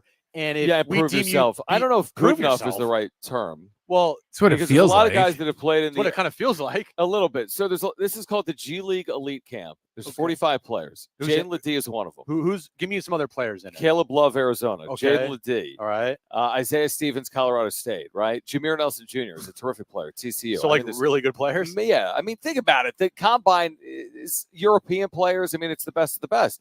Now, Jaden LeDee should be in the NBA combine. I think what's going to happen, and I hope I'm right, is that he will earn a combine invite based on his play. And you're going to say, well, how do you do that?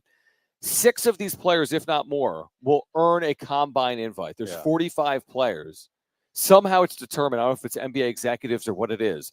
6 of these players or more, 6, 7, or 8 of these players will move on to the combine. Jaden LeDee is going to be playing tomorrow on this G League YouTube channel in a game that tips off at 10 a.m. Pacific. So you can watch Jaden LeDee in a 5-on-5 game beginning tomorrow at 10 a.m. on the G League's YouTube channel.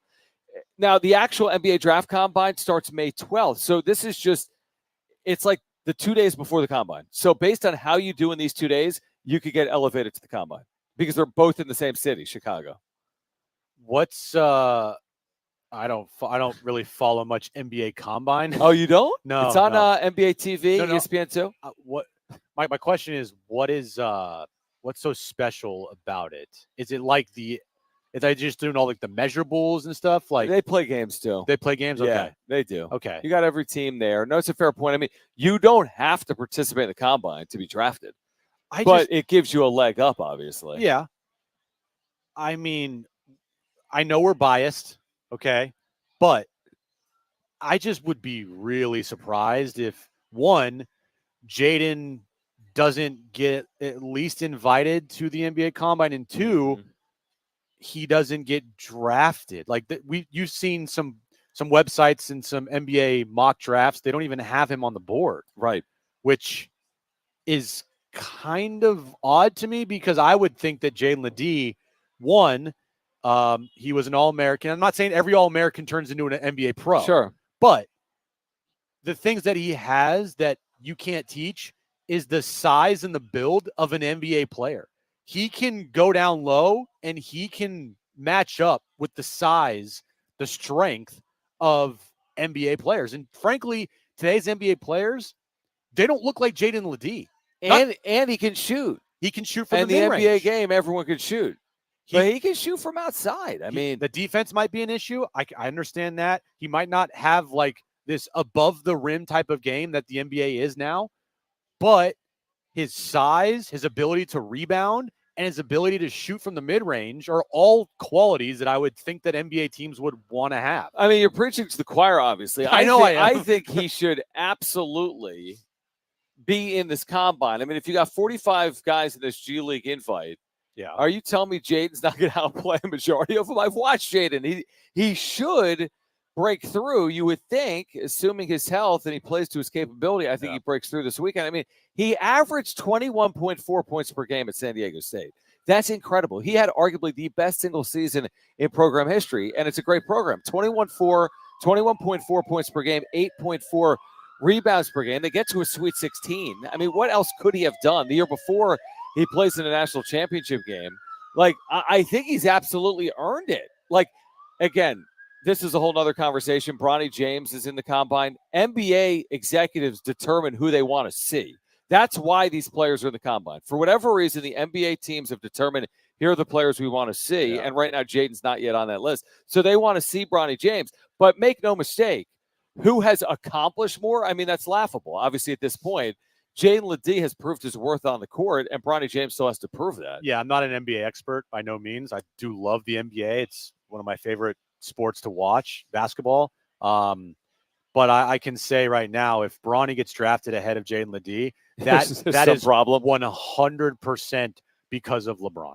Nepotism at its finest. Like it's not even. You're saying if it was Jaden James? No.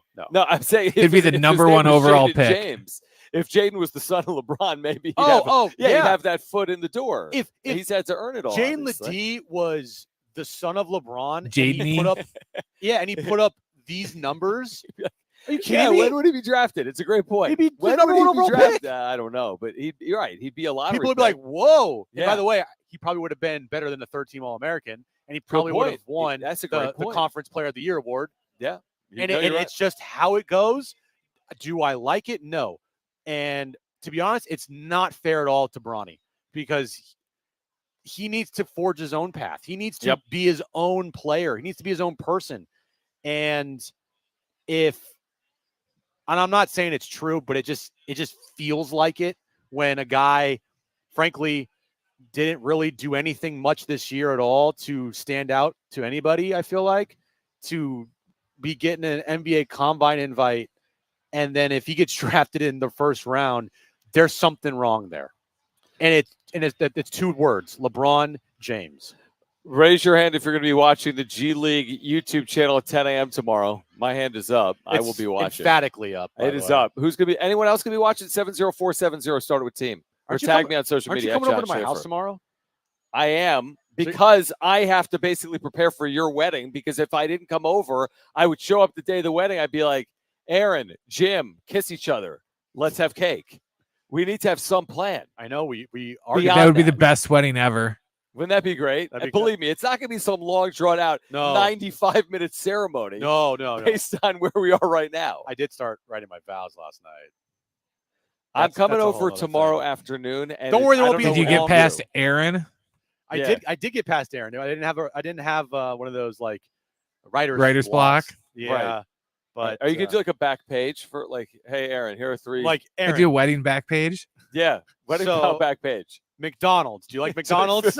Chicken nuggets. They have a 50-piece chicken nugget. Kevin Acee, our Padres insider, joins us next.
All right, this update is brought to you by the Jim Petrell real estate team, Padres Dodgers. They start a 3-game series tonight at Petco Park. 6:40 first pitch. Michael King on the mound for the Padres against Tyler Glasnow of the Dodgers. Moving over to NBA tonight. Playoffs, game 3 of the Eastern Conference semifinals between the Pacers and the Knicks. Pacers lead the Knicks 46-43 with 5:25 left in the first half there. And incredibly sad news today in the baseball world. Sean Burroughs, former Padres draft pick, tragically passed away today at the age of 43. Would you like to know what your home would sell for today? Get a simple text message with your home's value by texting your address to 855-600-6000. You'll get no phone call, just a text. Jim Petrell has the buyers. Simply text your address to 855-600-6000.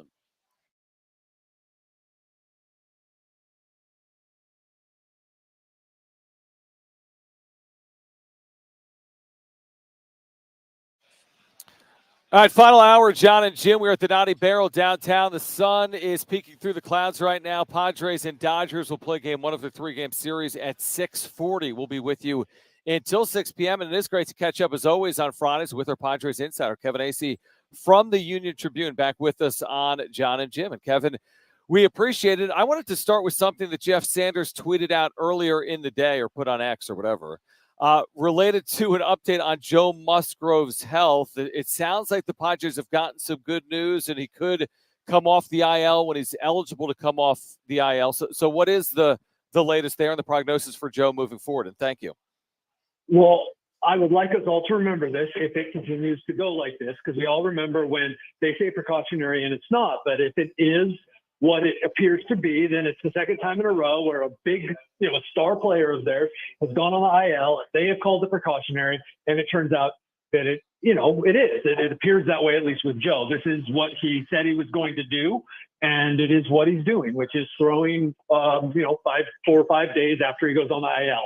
So that's very, very good news as of, today. So what's the plan moving forward with him? Just throw some bullpens, and then, but when it time's up for his IL stint, he's going to make a start here when he's available?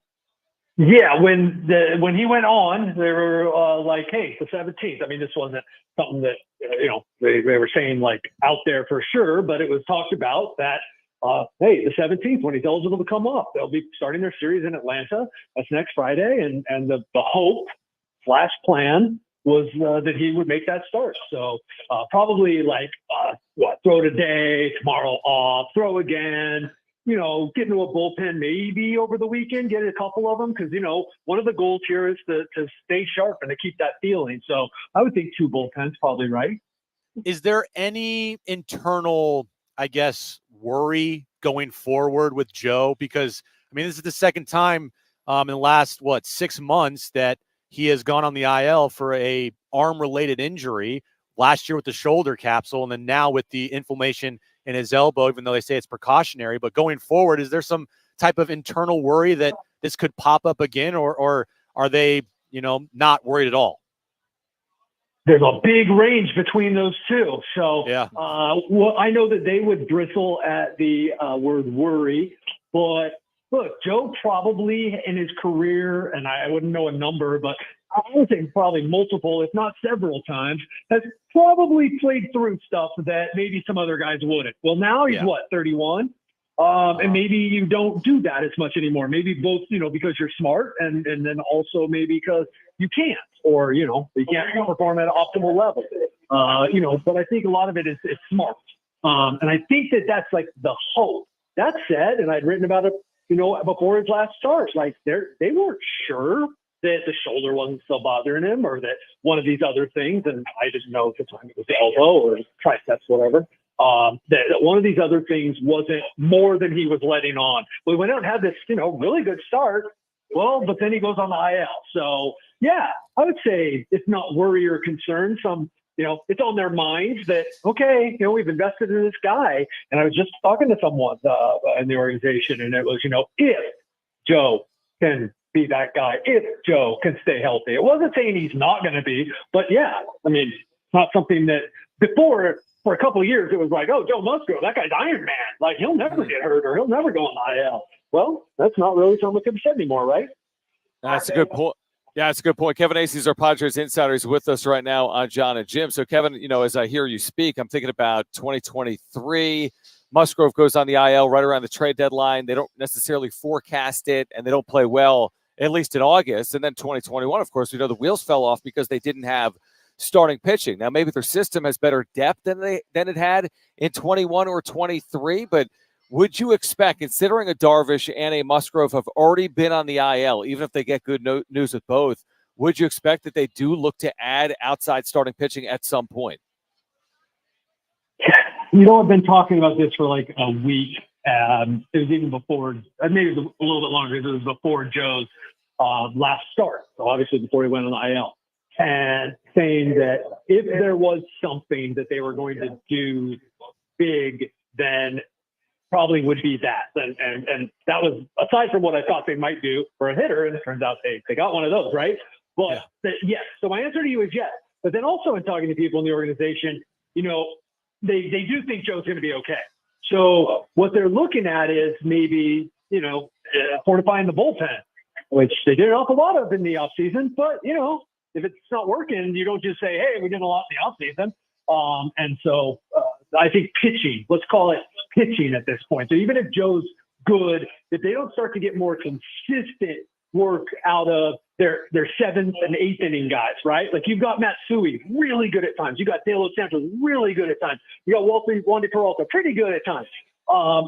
Which one of these guys or couple of guys is going to step up and make it so that bridge between whatever else, be it the starter or the middle reliever, and Robert Suarez is, like almost something that you can bank on. And of course, that's easier said than done with bullpen. But they're looking at pitching. How about that? You wrote a piece yesterday about Xander Bogaerts, and in the piece you said his confidence seems as impaired as his swing path. And Xander is one of the most open baseball players that you'll find. He is going to tell you like it is. When he's slumping, he'll let you know. He's not going to shy away from it. But this, to me, Kevin, this is a little concerning because this is not just he's going through a slump. He's going through also, it feels like a mental slump here as well, and it's being brought to the field every day. What are some things that this organization, this coaching staff, and Xander, are trying to do here to make sure that he gets out of this slump and starts performing at least, for the rest of the season? Well, they're trying to assure him internally that there's faith and that, he needs to just, go ahead and work on it and be himself and all that. Look, they tried to give him the days off, right? He's had more than the other regulars. Hasn't necessarily worked. He addressed that when I talked to him. He's in there working all the time. There's even talking about maybe don't work so much. Yeah, but that's always something with Xander. This is a veteran guy who has, is it 5 or 6? I forget. Whatever it is, it's a big old number of silver sluggers. He's a guy who finds a way to get a hit. Right now, yes, he is kind of wearing it mentally. I think it's one of those things that not only is it's perplexing everyone, but also is kind of hanging over like, man, we can't overcome Xander Bogaerts hitting 200 probably at some point. Remember, we got 4 months left to go in this sucker. They need Xander Bogaerts to come around. And is it as simple as just like keep him in the lineup and just hope he comes through, or is there like plans down the road for potentially drastic changes if he does not turn this thing around? I haven't talked to anyone about that. I have talked to him about DH versus second base, days off, usage, that kind of stuff. I have not talked about taking Xander Bogaerts out of the lineup. Sometimes you don't ask a question because you're not getting that answer. I don't think that makes your question invalid. It is something that is on my mind. It's about the timing of how long does this go on and when do I start pushing about what they might do with a guy who's making $25 million, but they're in win now mode, right? Like at what point do you say, okay, silver sluggers be damned, like we can't have this void. I don't know. Your question is totally valid. I don't know that they know, because to a certain extent, when you got a situation like this, you're like, this can't go on. But, sometimes they do, right? Well, that's what I was thinking. Kevin Acee is our Padres insider. I mean, it's not often with a hitter as talented as Xander Bogaerts, the wheels just truly fall off, although there are examples of players that obviously in the second half of their careers don't have near the success of the first half of their careers. And then, of course, there's always just his health, which I know isn't really being discussed, but you have to ask yourself, like what you wrote about, Kevin. I mean, here's a 291 hitter coming into the year that hit 321 in the second half last year, that has had no success for 40 games. I know it's not the worst slump of his career, but it's approaching one of the worst slumps of his career. I mean, is it a fair question to ask that? Is he healthy? Yes, and I have, and word is he is, and he's running out there every day, and there really isn't any sign of it. And so I've asked multiple people. I have pressed Xander quite a bit, talked to him about second base and what the effect of that might be. I'm getting nothing. So it does, like you said, it does happen. We're kind of watching it play out before us here, and I guess we'll find out. How big of a start is it tonight for Michael King, coming off of, a good start in Arizona? He's been up and down. It seems like he has a good start, and then he has a bad start, or not as good of a start. And the home runs have been an issue. And last time he faced the Dodgers, we all know what happened at Dodger Stadium. Like, for him tonight, how big is this for him, especially with Joe still on the IL? I think it would be huge if you take the positive side. It'd be a huge thing going forward, right? Because, like you said, the last time against them, good start, bad start kind of situation he's been going through. I think that would be really big for him.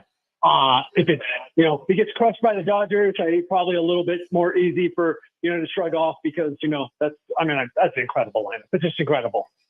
Yes, consistency, not just tonight, but almost like every start for him going forward, right? Like consistency as a starter, as a guy who both knows how, not just when things are going good, but when they're going bad, how to not suddenly serve up pitches that get out of the park or try to do too much. And suddenly you've thrown 35 pitches in an inning and you're done. And now you've really messed over your team because they've got to cover whatever it is, 5-6 innings.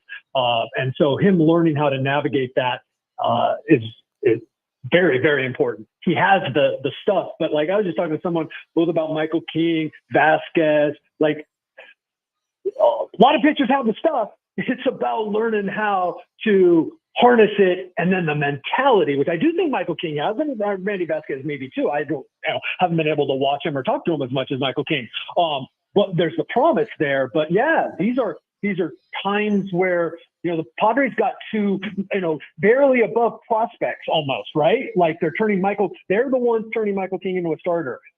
Randy Vasquez had part of one season with the Yankees. So like these are two guys that they're counting on in fairly big roles that no one's ever counted on in those roles before. This is big going forward for both of them.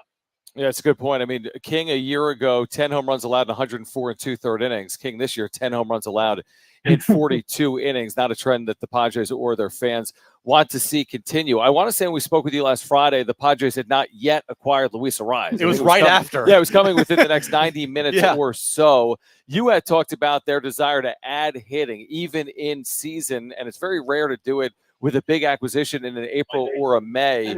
So what was your reaction to the timing of it? Obviously, I think a lot of people feel good about what the Padres got in Luis Arraez, obviously, in terms of what they had to give up. But was it a surprise to you with the timing or not? The timing, yes, it was. The people were acting weird that day, but you can't ever, you don't ever know if that's real until afterward. And you go, oh, yeah, they were acting weird. And now I know why. But yes, of course, May 2nd. But it really does make all the sense in the world. I mean, and I feel like, and I've just been talking with some players, like it feels like they added two players. Like in terms of lengthening their lineup, you're talking about a guy who just gets on base. And it feels like a big deal, especially you're not talking about a bunch of homers, obviously. But it just feels different. And to then know that you have him for the 4+ months, that's a big deal, I think. Now, he's got to keep doing what he's been doing. We've seen guys come here before and not been able to do that. But I think it was kind of like they didn't need another guy who has the potential to hit home runs and stuff. Look what's happening with their guys right now that are in the middle of their lineup. They needed a guy at the top of the lineup who just simply gets on base. Two guys in this lineup, and it's going to be hard to pick one of them, but Jurickson Profar and Jake Cronenworth, who would you say has been more important to this lineup? Ooh, well, Jurickson. The Jurickson's had the big hits. He's batted a leadoff, fifth. It just feels like wherever he's at, he is providing the type of at bat or like the big hit that they need. And so I would say him. What Jake Cronenworth has done offensively, defensively, offensively primarily, you won't find, I don't know that you'll find another journalist who's, I will preach. I'm a Jake Cronenworth evangelist. I don't think he's an 850 OPS guy. But his value to a team is immense. I don't know that this is who he is, but maybe it is. Like I wrote the other day about the different way that he is going about preparing for this game to make sure that he's a more consistent hitter. So maybe he's even better than we all thought. What I think is both of them are probably playing a little bit beyond, their skis, but that they're both also playing to their maximum potential. And that's fantastic because you know what? And I don't mean to keep harping on it. Actually, I do. There are a few guys on this team who are not playing to their potential. Yeah, and we know who those guys are. Right now, I know 40 games in, but is there a little sigh of relief maybe in that organization that he is now showing what he is doing at the plate and it's coming to fruition? Because the last 3 or 4 years, it's been a steady decline, and they gave him that 7-year, $80 million contract last year, and they needed him to perform. And right now, he's performing like one of the top offensive first basemen in baseball. So just from an organization standpoint, Kevin, it must feel like a little bit right now, like, oh, thank God he's actually performing. Yes, though I will give baseball people credit that they don't live and die like we do, right? They don't. But yes, the answer to your question is yes.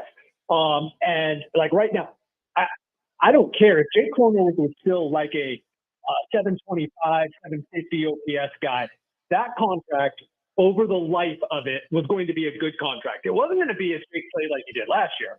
But if he was just, a regular player, a good player, but not great, whatever, 10% above average or whatever, that was going to be a phenomenal contract because, salaries keep going up. They don't go down. So eventually it was going to be a bargain. But yeah, at the way he was going last year and just, yes, the regression, it was looking a little troubling. The reason I started out the way I did is they don't react to these small sample sizes the way that the rest of us do. And so it's not like this, oh yeah, or we told you so or anything like that. But yes, it is like, okay, good. Jake is not continuing to be a guy who is kind of quite honestly, don't know where to put him in the lineup. Wherever he is, he's kind of a hole. He's not only now a winning player, he's a producing player. Kevin, my final question has to do with Victor Rodriguez. I feel like there's been such a revolving door with hitting coaches. This offense is oftentimes mired in season-long slumps. People try to explain reasons as to why, and it's not perfect, like you said, right now with some of the big names maybe, but they really have, I think, outperformed expectations offensively when you look at like a team OPS, for example, that's in the top 6, 7, or 8 of baseball. So how much of this has to do with Victor Rodriguez, and what is he doing with this group that has allowed it to work, at least for the first 40 games? I'll go with an overall Mike Schilt philosophy, organizational philosophy, alignment. I want to give all that a lot of credit. I do. Just the kind of things that they are demanding of constantly putting pressure, of being aggressive, all that. And then I want to say, yes, Victor Rodriguez is like, he's a good guy who I think they like. And then he's also this humble guy, but he's worked with, Manny Ramirez, Jose Ramirez, David Ortiz, Xander Bogaerts when he could hit. He, coming up through the Boston system. He was Cleveland's Boston's hitting coach for a while. He was the Cleveland's hitting coach for a while. Like he's been around. He teaches, and it sounds so obvious, but he just teaches that this is what you do. This is what you work on, and then when you go in the game, just go play and hit. Don't think about what I told you. Don't think about the mechanics. Just go hit. And now, obviously, he's doing an awful lot of things in the drill work and in the philosophy that makes it so these guys can do that, because he's not the first coach to ever do that.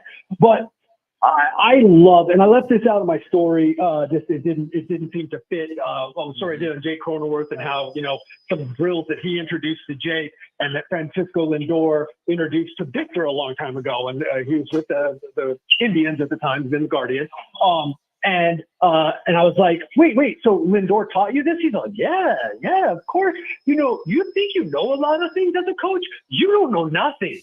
Sorry, I'm imitating Victor. He's the best. Yeah. You don't know nothing. These guys are major league hitters. Like, he's just a guy who incorporates a lot of different ideas, gives them to the players, says, hey, if you don't want to use it, it's cool. But here's what I'm seeing. And then, okay, we're going to work on it. This is what we do. This is religion. This is what we're about. When you go out on that field, listen, just do what you need to do to win.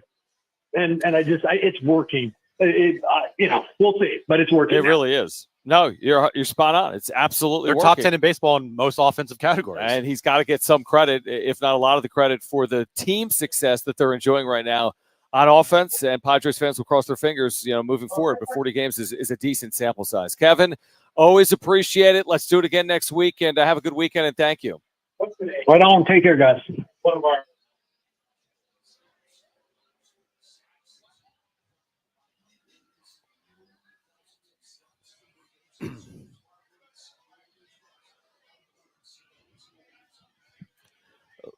Let's react to that on the other side. We are at the Naughty Barrel. The sun is out. It is finally out for the first time really all day after 5 p.m. We're at 9th and Market. We'll be here until 6 p.m. This is a great pregame spot for tonight.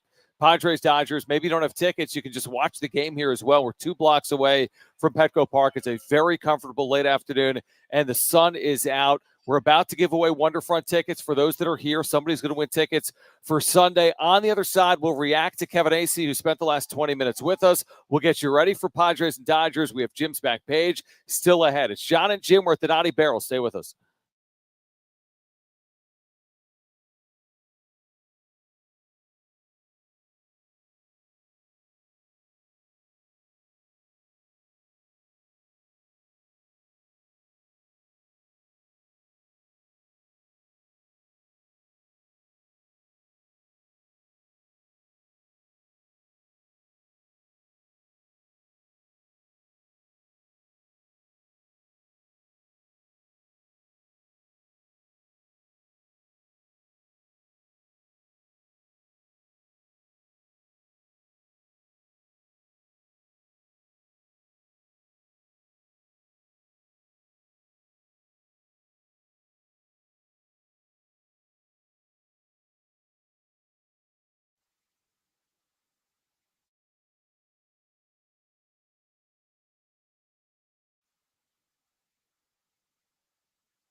All right, we will react to our conversation with Kevin Acee plus Jim's back page. Stay with us.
All right, this update is brought to you by the Jim Petrell real estate team, Padres Dodgers.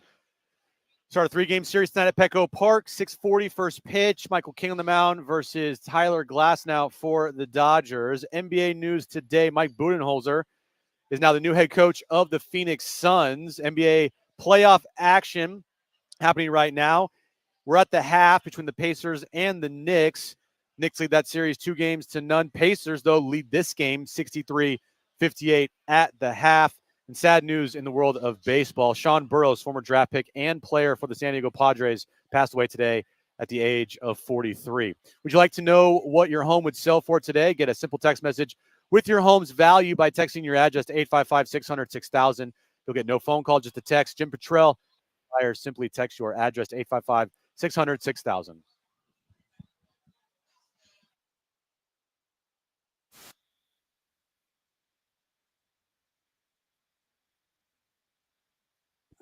Giving away our Wonderfront tickets. We'll give away another pair here this hour. Sunday, downtown, Wonderfront Festival. So we've been giving away tickets all day long. Yes. We're getting you ready for Padres and Dodgers. We just caught up with Kevin Acee, our Padres insider, for 20 minutes. Now, do you have a primary takeaway? Like, if I took that interview and I gave it to ChatGPT and said, give me the biggest takeaway for a Padres fan from this interview, what would it be? If you were ChatGPT. I know what it would be for me. Want to say it on 3? 1, 2, 3. Joe Musgrove. Yeah. Basically, the fact that it could be worse, nobody knows.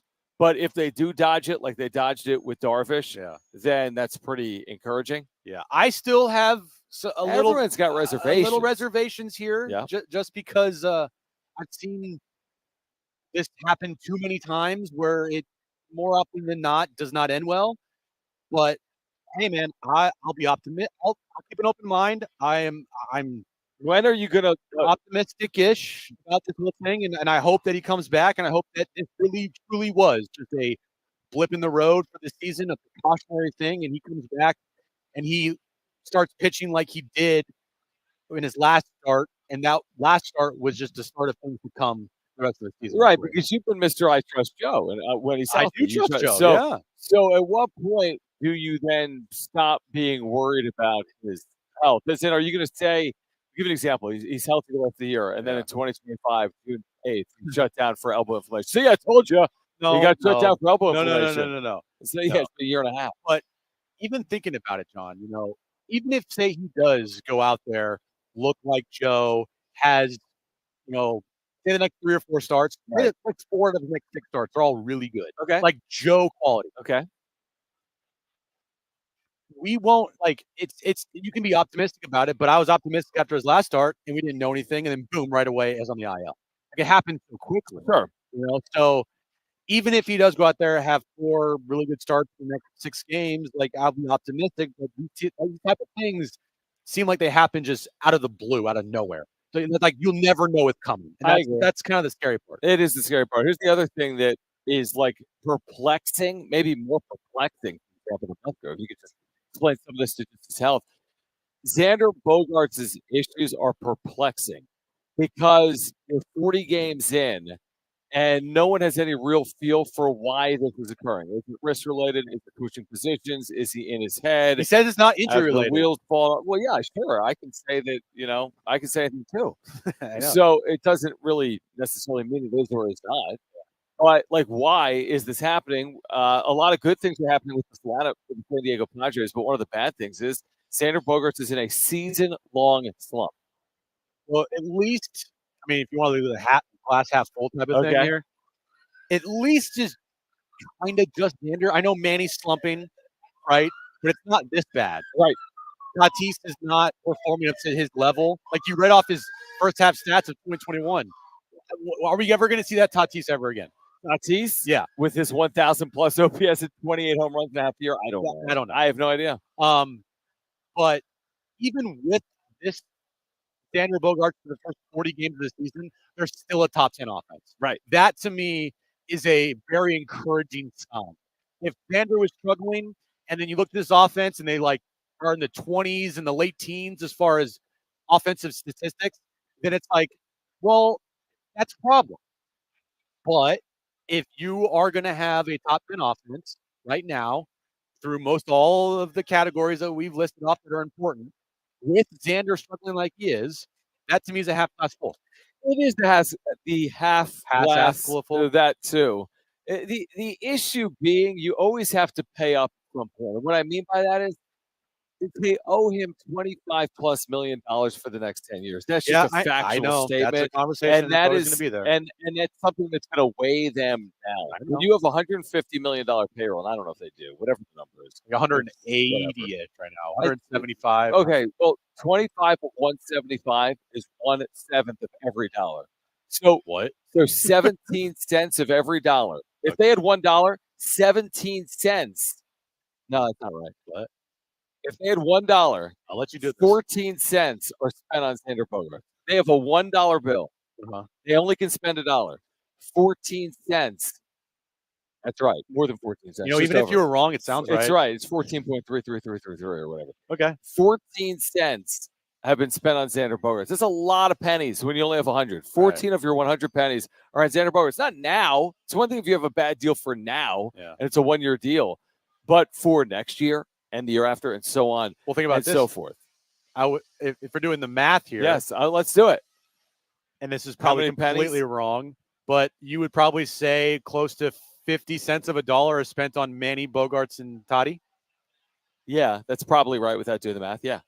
So, yeah, probably 50 cents. 50 cents of the dollar is wasted money. Well, I think that's probably going far. Listen, right? It's definitely going far, but what I mean is you're not getting the same value out of that 50 cents as you're getting out of the other 50 cents. Yeah. So it's kind of feels like it's a little wasted there. Well, maybe so far. So far, absolutely. Yeah, until Tatis has a 3-home run game and we look up and all of a sudden his numbers look better. Yeah, until the season is completely over, 162 games in, we look up and you guys are still treading towards these numbers they have for the entire season. Right. And we can actually talk about it, but you expect Manny to get hot at some point. You hope that Tatis gets hot at some point. Bogey to get hot? I really don't. He says it only takes one swing. I mean, he told Kevin that yesterday. We did see it last September. That was a nuclear red hot Xander Bogaerts. He was red hot. Unfortunately, they were 11 games under 500. Right, and they were completely out of it. Yeah, so what do you really learn from that? He's capable. I mean, we know he's capable. Look at his Red Sox numbers. It doesn't really make sense. Yeah. But the conversation that we had there is like, what's the leash? How long is this leash? 80 games? 100 games? Well, what do you mean by the leash? Because what's the alternative? Him sitting? Well, the alternative is shortening his days that he plays. So, like, you don't see Xander. You see maybe Xander 4 days out of 7 days a week. So Xander, okay, so at some point, what you're hypothetically saying is if he doesn't hit 80 games in, the numbers are identical. Identical. Yeah. So 40 more games, identical production. At that point, as opposed to, let's say he's playing 6 of 7 right now, he's playing 4 of 7. He becomes a part-time player at the halfway point if he continues to hit like this. If they have another option that is better. Well, they do right now. Well, then who's your DH? They have. Well, you have Donovan Solano. Got two. You have You're Luis right. Arraez. You have Manny Machado. I mean, so they do have options. Yeah. And if Donovan Solano, who's I think a solid bench for this team, and Luis Arraez, if those two guys are performing, then you got to do what's best for the team at some point. At some point, yeah. At some point. Now it is 40 games in, so he can absolutely the next 40 games go on a tear, which we all hope he does. But like, I don't know what that cutoff number is to where you start having a realistic conversation about it. But if you have these same numbers or comparable numbers, like if your OPS is like 610 at the 100-game mark, and Donovan Solano is, showing that he's a consistent player, either off the bench or in a DH role or playing in the field, you're going to have to do what's best for the team. Well, let me ask you this. Let's say you're 100 games in and you're 52 and 48 and you're still struggling. Or you're 100 games in and you're 48 and 52. Does that change the dynamic? If you're still kind of winning and you're still kind of slotting yourself for a playoff spot, well, it goes back to the conversation with what you're doing. It goes back to just what I said is like, I think it's a half-class full situation right now when you look at their offense being top 10 in baseball and Xander's still doing what he's doing. That's true. Yeah. So, yeah, if they're 52 and 48 at the 100-game mark and Xander's still doing what he's doing, they still have a top 10 offense, then I think you can maybe justify it, right? Yeah, although then you could maybe say, well, if we didn't have him weighing us down, maybe we'd be 54 and 46. There's always that conversation too as well. Yeah. But it's going to be interesting to watch how this plays out. Where's he batting tonight? 6th. Okay. So I mean, he's going to be in the back half of this lineup for the foreseeable future because of the lineup that they have. I'm just happy that they made the move when they made the move to take him out of the leadoff spot. Yeah, and then I agree with that. And then they get Luis Arraez. And everything stop changes. fooling around. It's not. Yeah. Like Profor's been amazing, but we're asking a lot of him too to be our leadoff guy like Luis Arraez. So got a 1 year, $1 million deal. Yeah, and let's go. Even though Arraez is on the minimum too this year. Well, yeah, but he's actually being paid $10 million this year. Just happens to be being paid by the Marlins. Yeah. Okay, on the other side, we'll get to Jim's back page. The sun is out. We are 1 hour out from Padres and Dodgers here at Petco. This is a great spot to watch the game or to come by pregame. The Naughty Barrel, 9th and Market, 2 blocks from Petco Park. We'll be here until 6 p.m. We're an hour out from Padres and Dodgers. On the other side, we're going to get to Jim's back page. That's next.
Stand by, Tees. All right, Jim's back page. That comes your way next.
All right, stay connected with San Diego Sports 760. No matter where you are, whether you're stepping out of your car or settling in at home, just command your Google or Alexa smart speaker to play AM 760 or use the free iHeart app for seamless listening. It's like having your favorite station right in your pocket.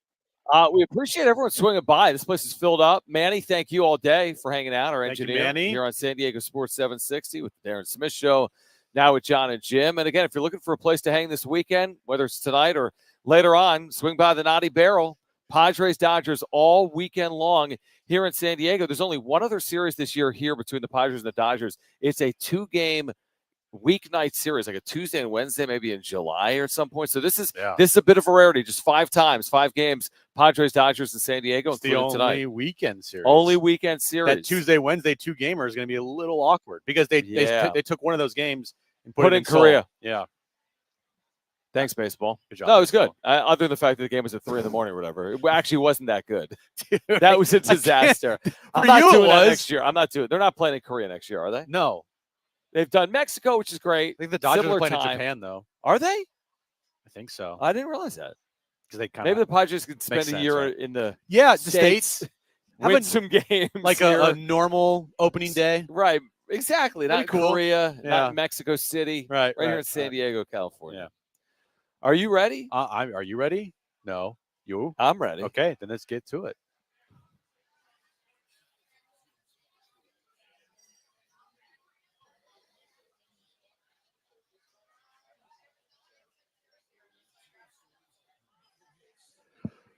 So EA Sports College Football 25, John. We are, on the doorstep of it coming out very soon here. Well, the deluxe edition artwork.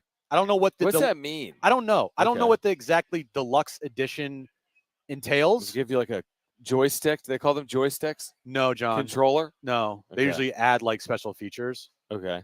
No, it just means you'll get a bunch of extra crap with it. It's just a more expensive version. When games come out these days, they'll have a standard version, and then for like $10 more, you'll get a little extra something, and then some of them even for like more than that you'll get extra. So it's just a different version of the game with more bells and whistles.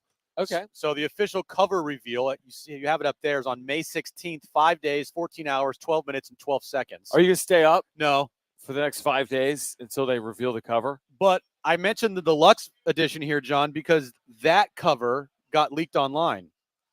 Oh, so is that what we're going to see on May 16th? No. You think? Okay. Cover athlete.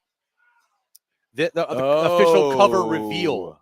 This is the deluxe edition. The deluxe edition has multiple athletes' names on it, right? Travis Hunter. Travis Hunter. Who else? Ewer at Texas. Ewers, yeah. Edwards at Michigan. You see Milroe there. You see Beck, the quarterback for Georgia. Right. Judokin for Ohio State. Or I don't think that's how you say his name. Judekin? I don't know. I don't know. Anyway, to me, John, interesting choice to have, a backup running back from Michigan on front of the cover now. National champs. I know national champs. He'll be the number one running back, but Travis Hunter makes sense. I thought we might see Shedeur Sanders. Yeah, maybe they're saving that for like the real cover reveal. Maybe. I mean, it looks really cool. Like the artwork does look cool. You know what I actually kind of was hoping that I would see, but I didn't see, and I'm kind of disappointed. An Aztec helmet, right? You don't see an Aztec helmet, and when this cover is expanded more, John, you see a Boise State helmet. No, do you? And a BYU helmet. You see the BYU. You see a BYU. They are, but still. Where's the Boise? It's not. You can't see it on this because it's not expanded. Okay. When you expand it, the only Mountain West Conference school team you see is a BYU helmet. Boise State. Boise State. Okay. Helmet. Anyway, 5 days until about 5 days, 14 hours. Yeah, to the cover reveal. I like it. I need to buy a PlayStation now. Yeah. Last night, after the Mavericks Oklahoma City Thunder game, Luka Doncic was at his press conference, and let's just play the sound, and I want to see if you can hear, John. Okay. What somebody's phone accidentally started playing over a phone, over like a Bluetooth loudspeaker. Okay. Just take a listen. We were open shot, so just our sharing the ball and our energy was great. What do you think? Okay. Okay, moving on. So that was over a phone? Somebody's phone connected to somebody like Bluetooth speaker or something, and they started playing porn. Like you heard moaning in the background. We were open shot, so just our sharing the ball and our energy was great. What do you think? Okay. That is a first. Is that not the most embarrassing thing? Yeah, if that was his you? reaction was unbelievable. He just put his head down. I was like, oh my God. Yeah. I mean, me in the back of my head. I say that's Xander's way more embarrassing than that. And pretty much ruining Xander's career here. Did the Mavs win? They won. Okay. But somebody's phone or whoever it was that got picked up on some Bluetooth speaker started playing porn. So that wasn't in arena. No, that was in the press conference room. As in the presser. So the presser with all of these people there, and somebody's phone or whatever started picking up porn. Wow. And then the moaning of a woman. It was, man, and I don't think they found out who actually did it or who was the culprit. Is there going to be an NBA suspension for that? Just like no, but would you say 82-game suspension for throwing a ball to fan? Is that going to be a suspension for the reporters? Yeah, I was just a couple games off on the Patrick Beverley suspension. Finally, McDonald's is going to launch a $5 meal deal to lure back diners after pricing out low-income customers with high prices. Okay. McDonald's is reportedly preparing to launch a $5 meal deal in a bid to lure back lower-income customers who were priced out of the Golden Arches as its menu prices soared to include an $18 Big Mac and $6 side of hash browns. The affordable menu offering that's nuts. Could either include a McChicken or McDouble along with fries and a drink.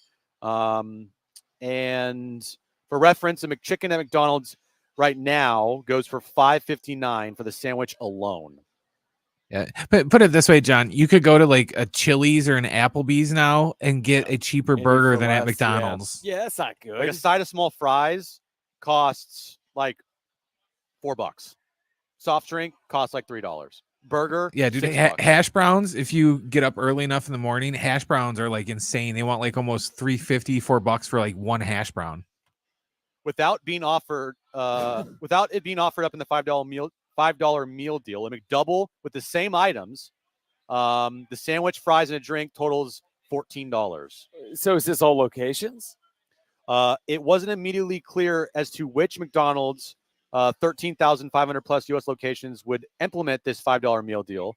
Have a good one, man. Take care, guys. But this is to be rolled out in order to, like I said, with low income, an opportunity to go back to McDonald's. No matter your income. I know, no matter your income. You know, low, medium, Yeah. high. I mean, that's a lot of money. Real quick, Jake, congratulations. Jake, you won our Wonder Fun tickets. Jake, congratulations. He's a big fan of the show, big fan of you. Thanks for coming by, man. For a bit of me? No, never mind. No, of you, Darvish, not you guys. You, Darvish? Yeah, we're a big fan of you. Like, we're a big fan of Jake. Oh, yes, Jake, thank you. All right, we are back on Monday at 3 p.m. getting you ready for that big series and reacting.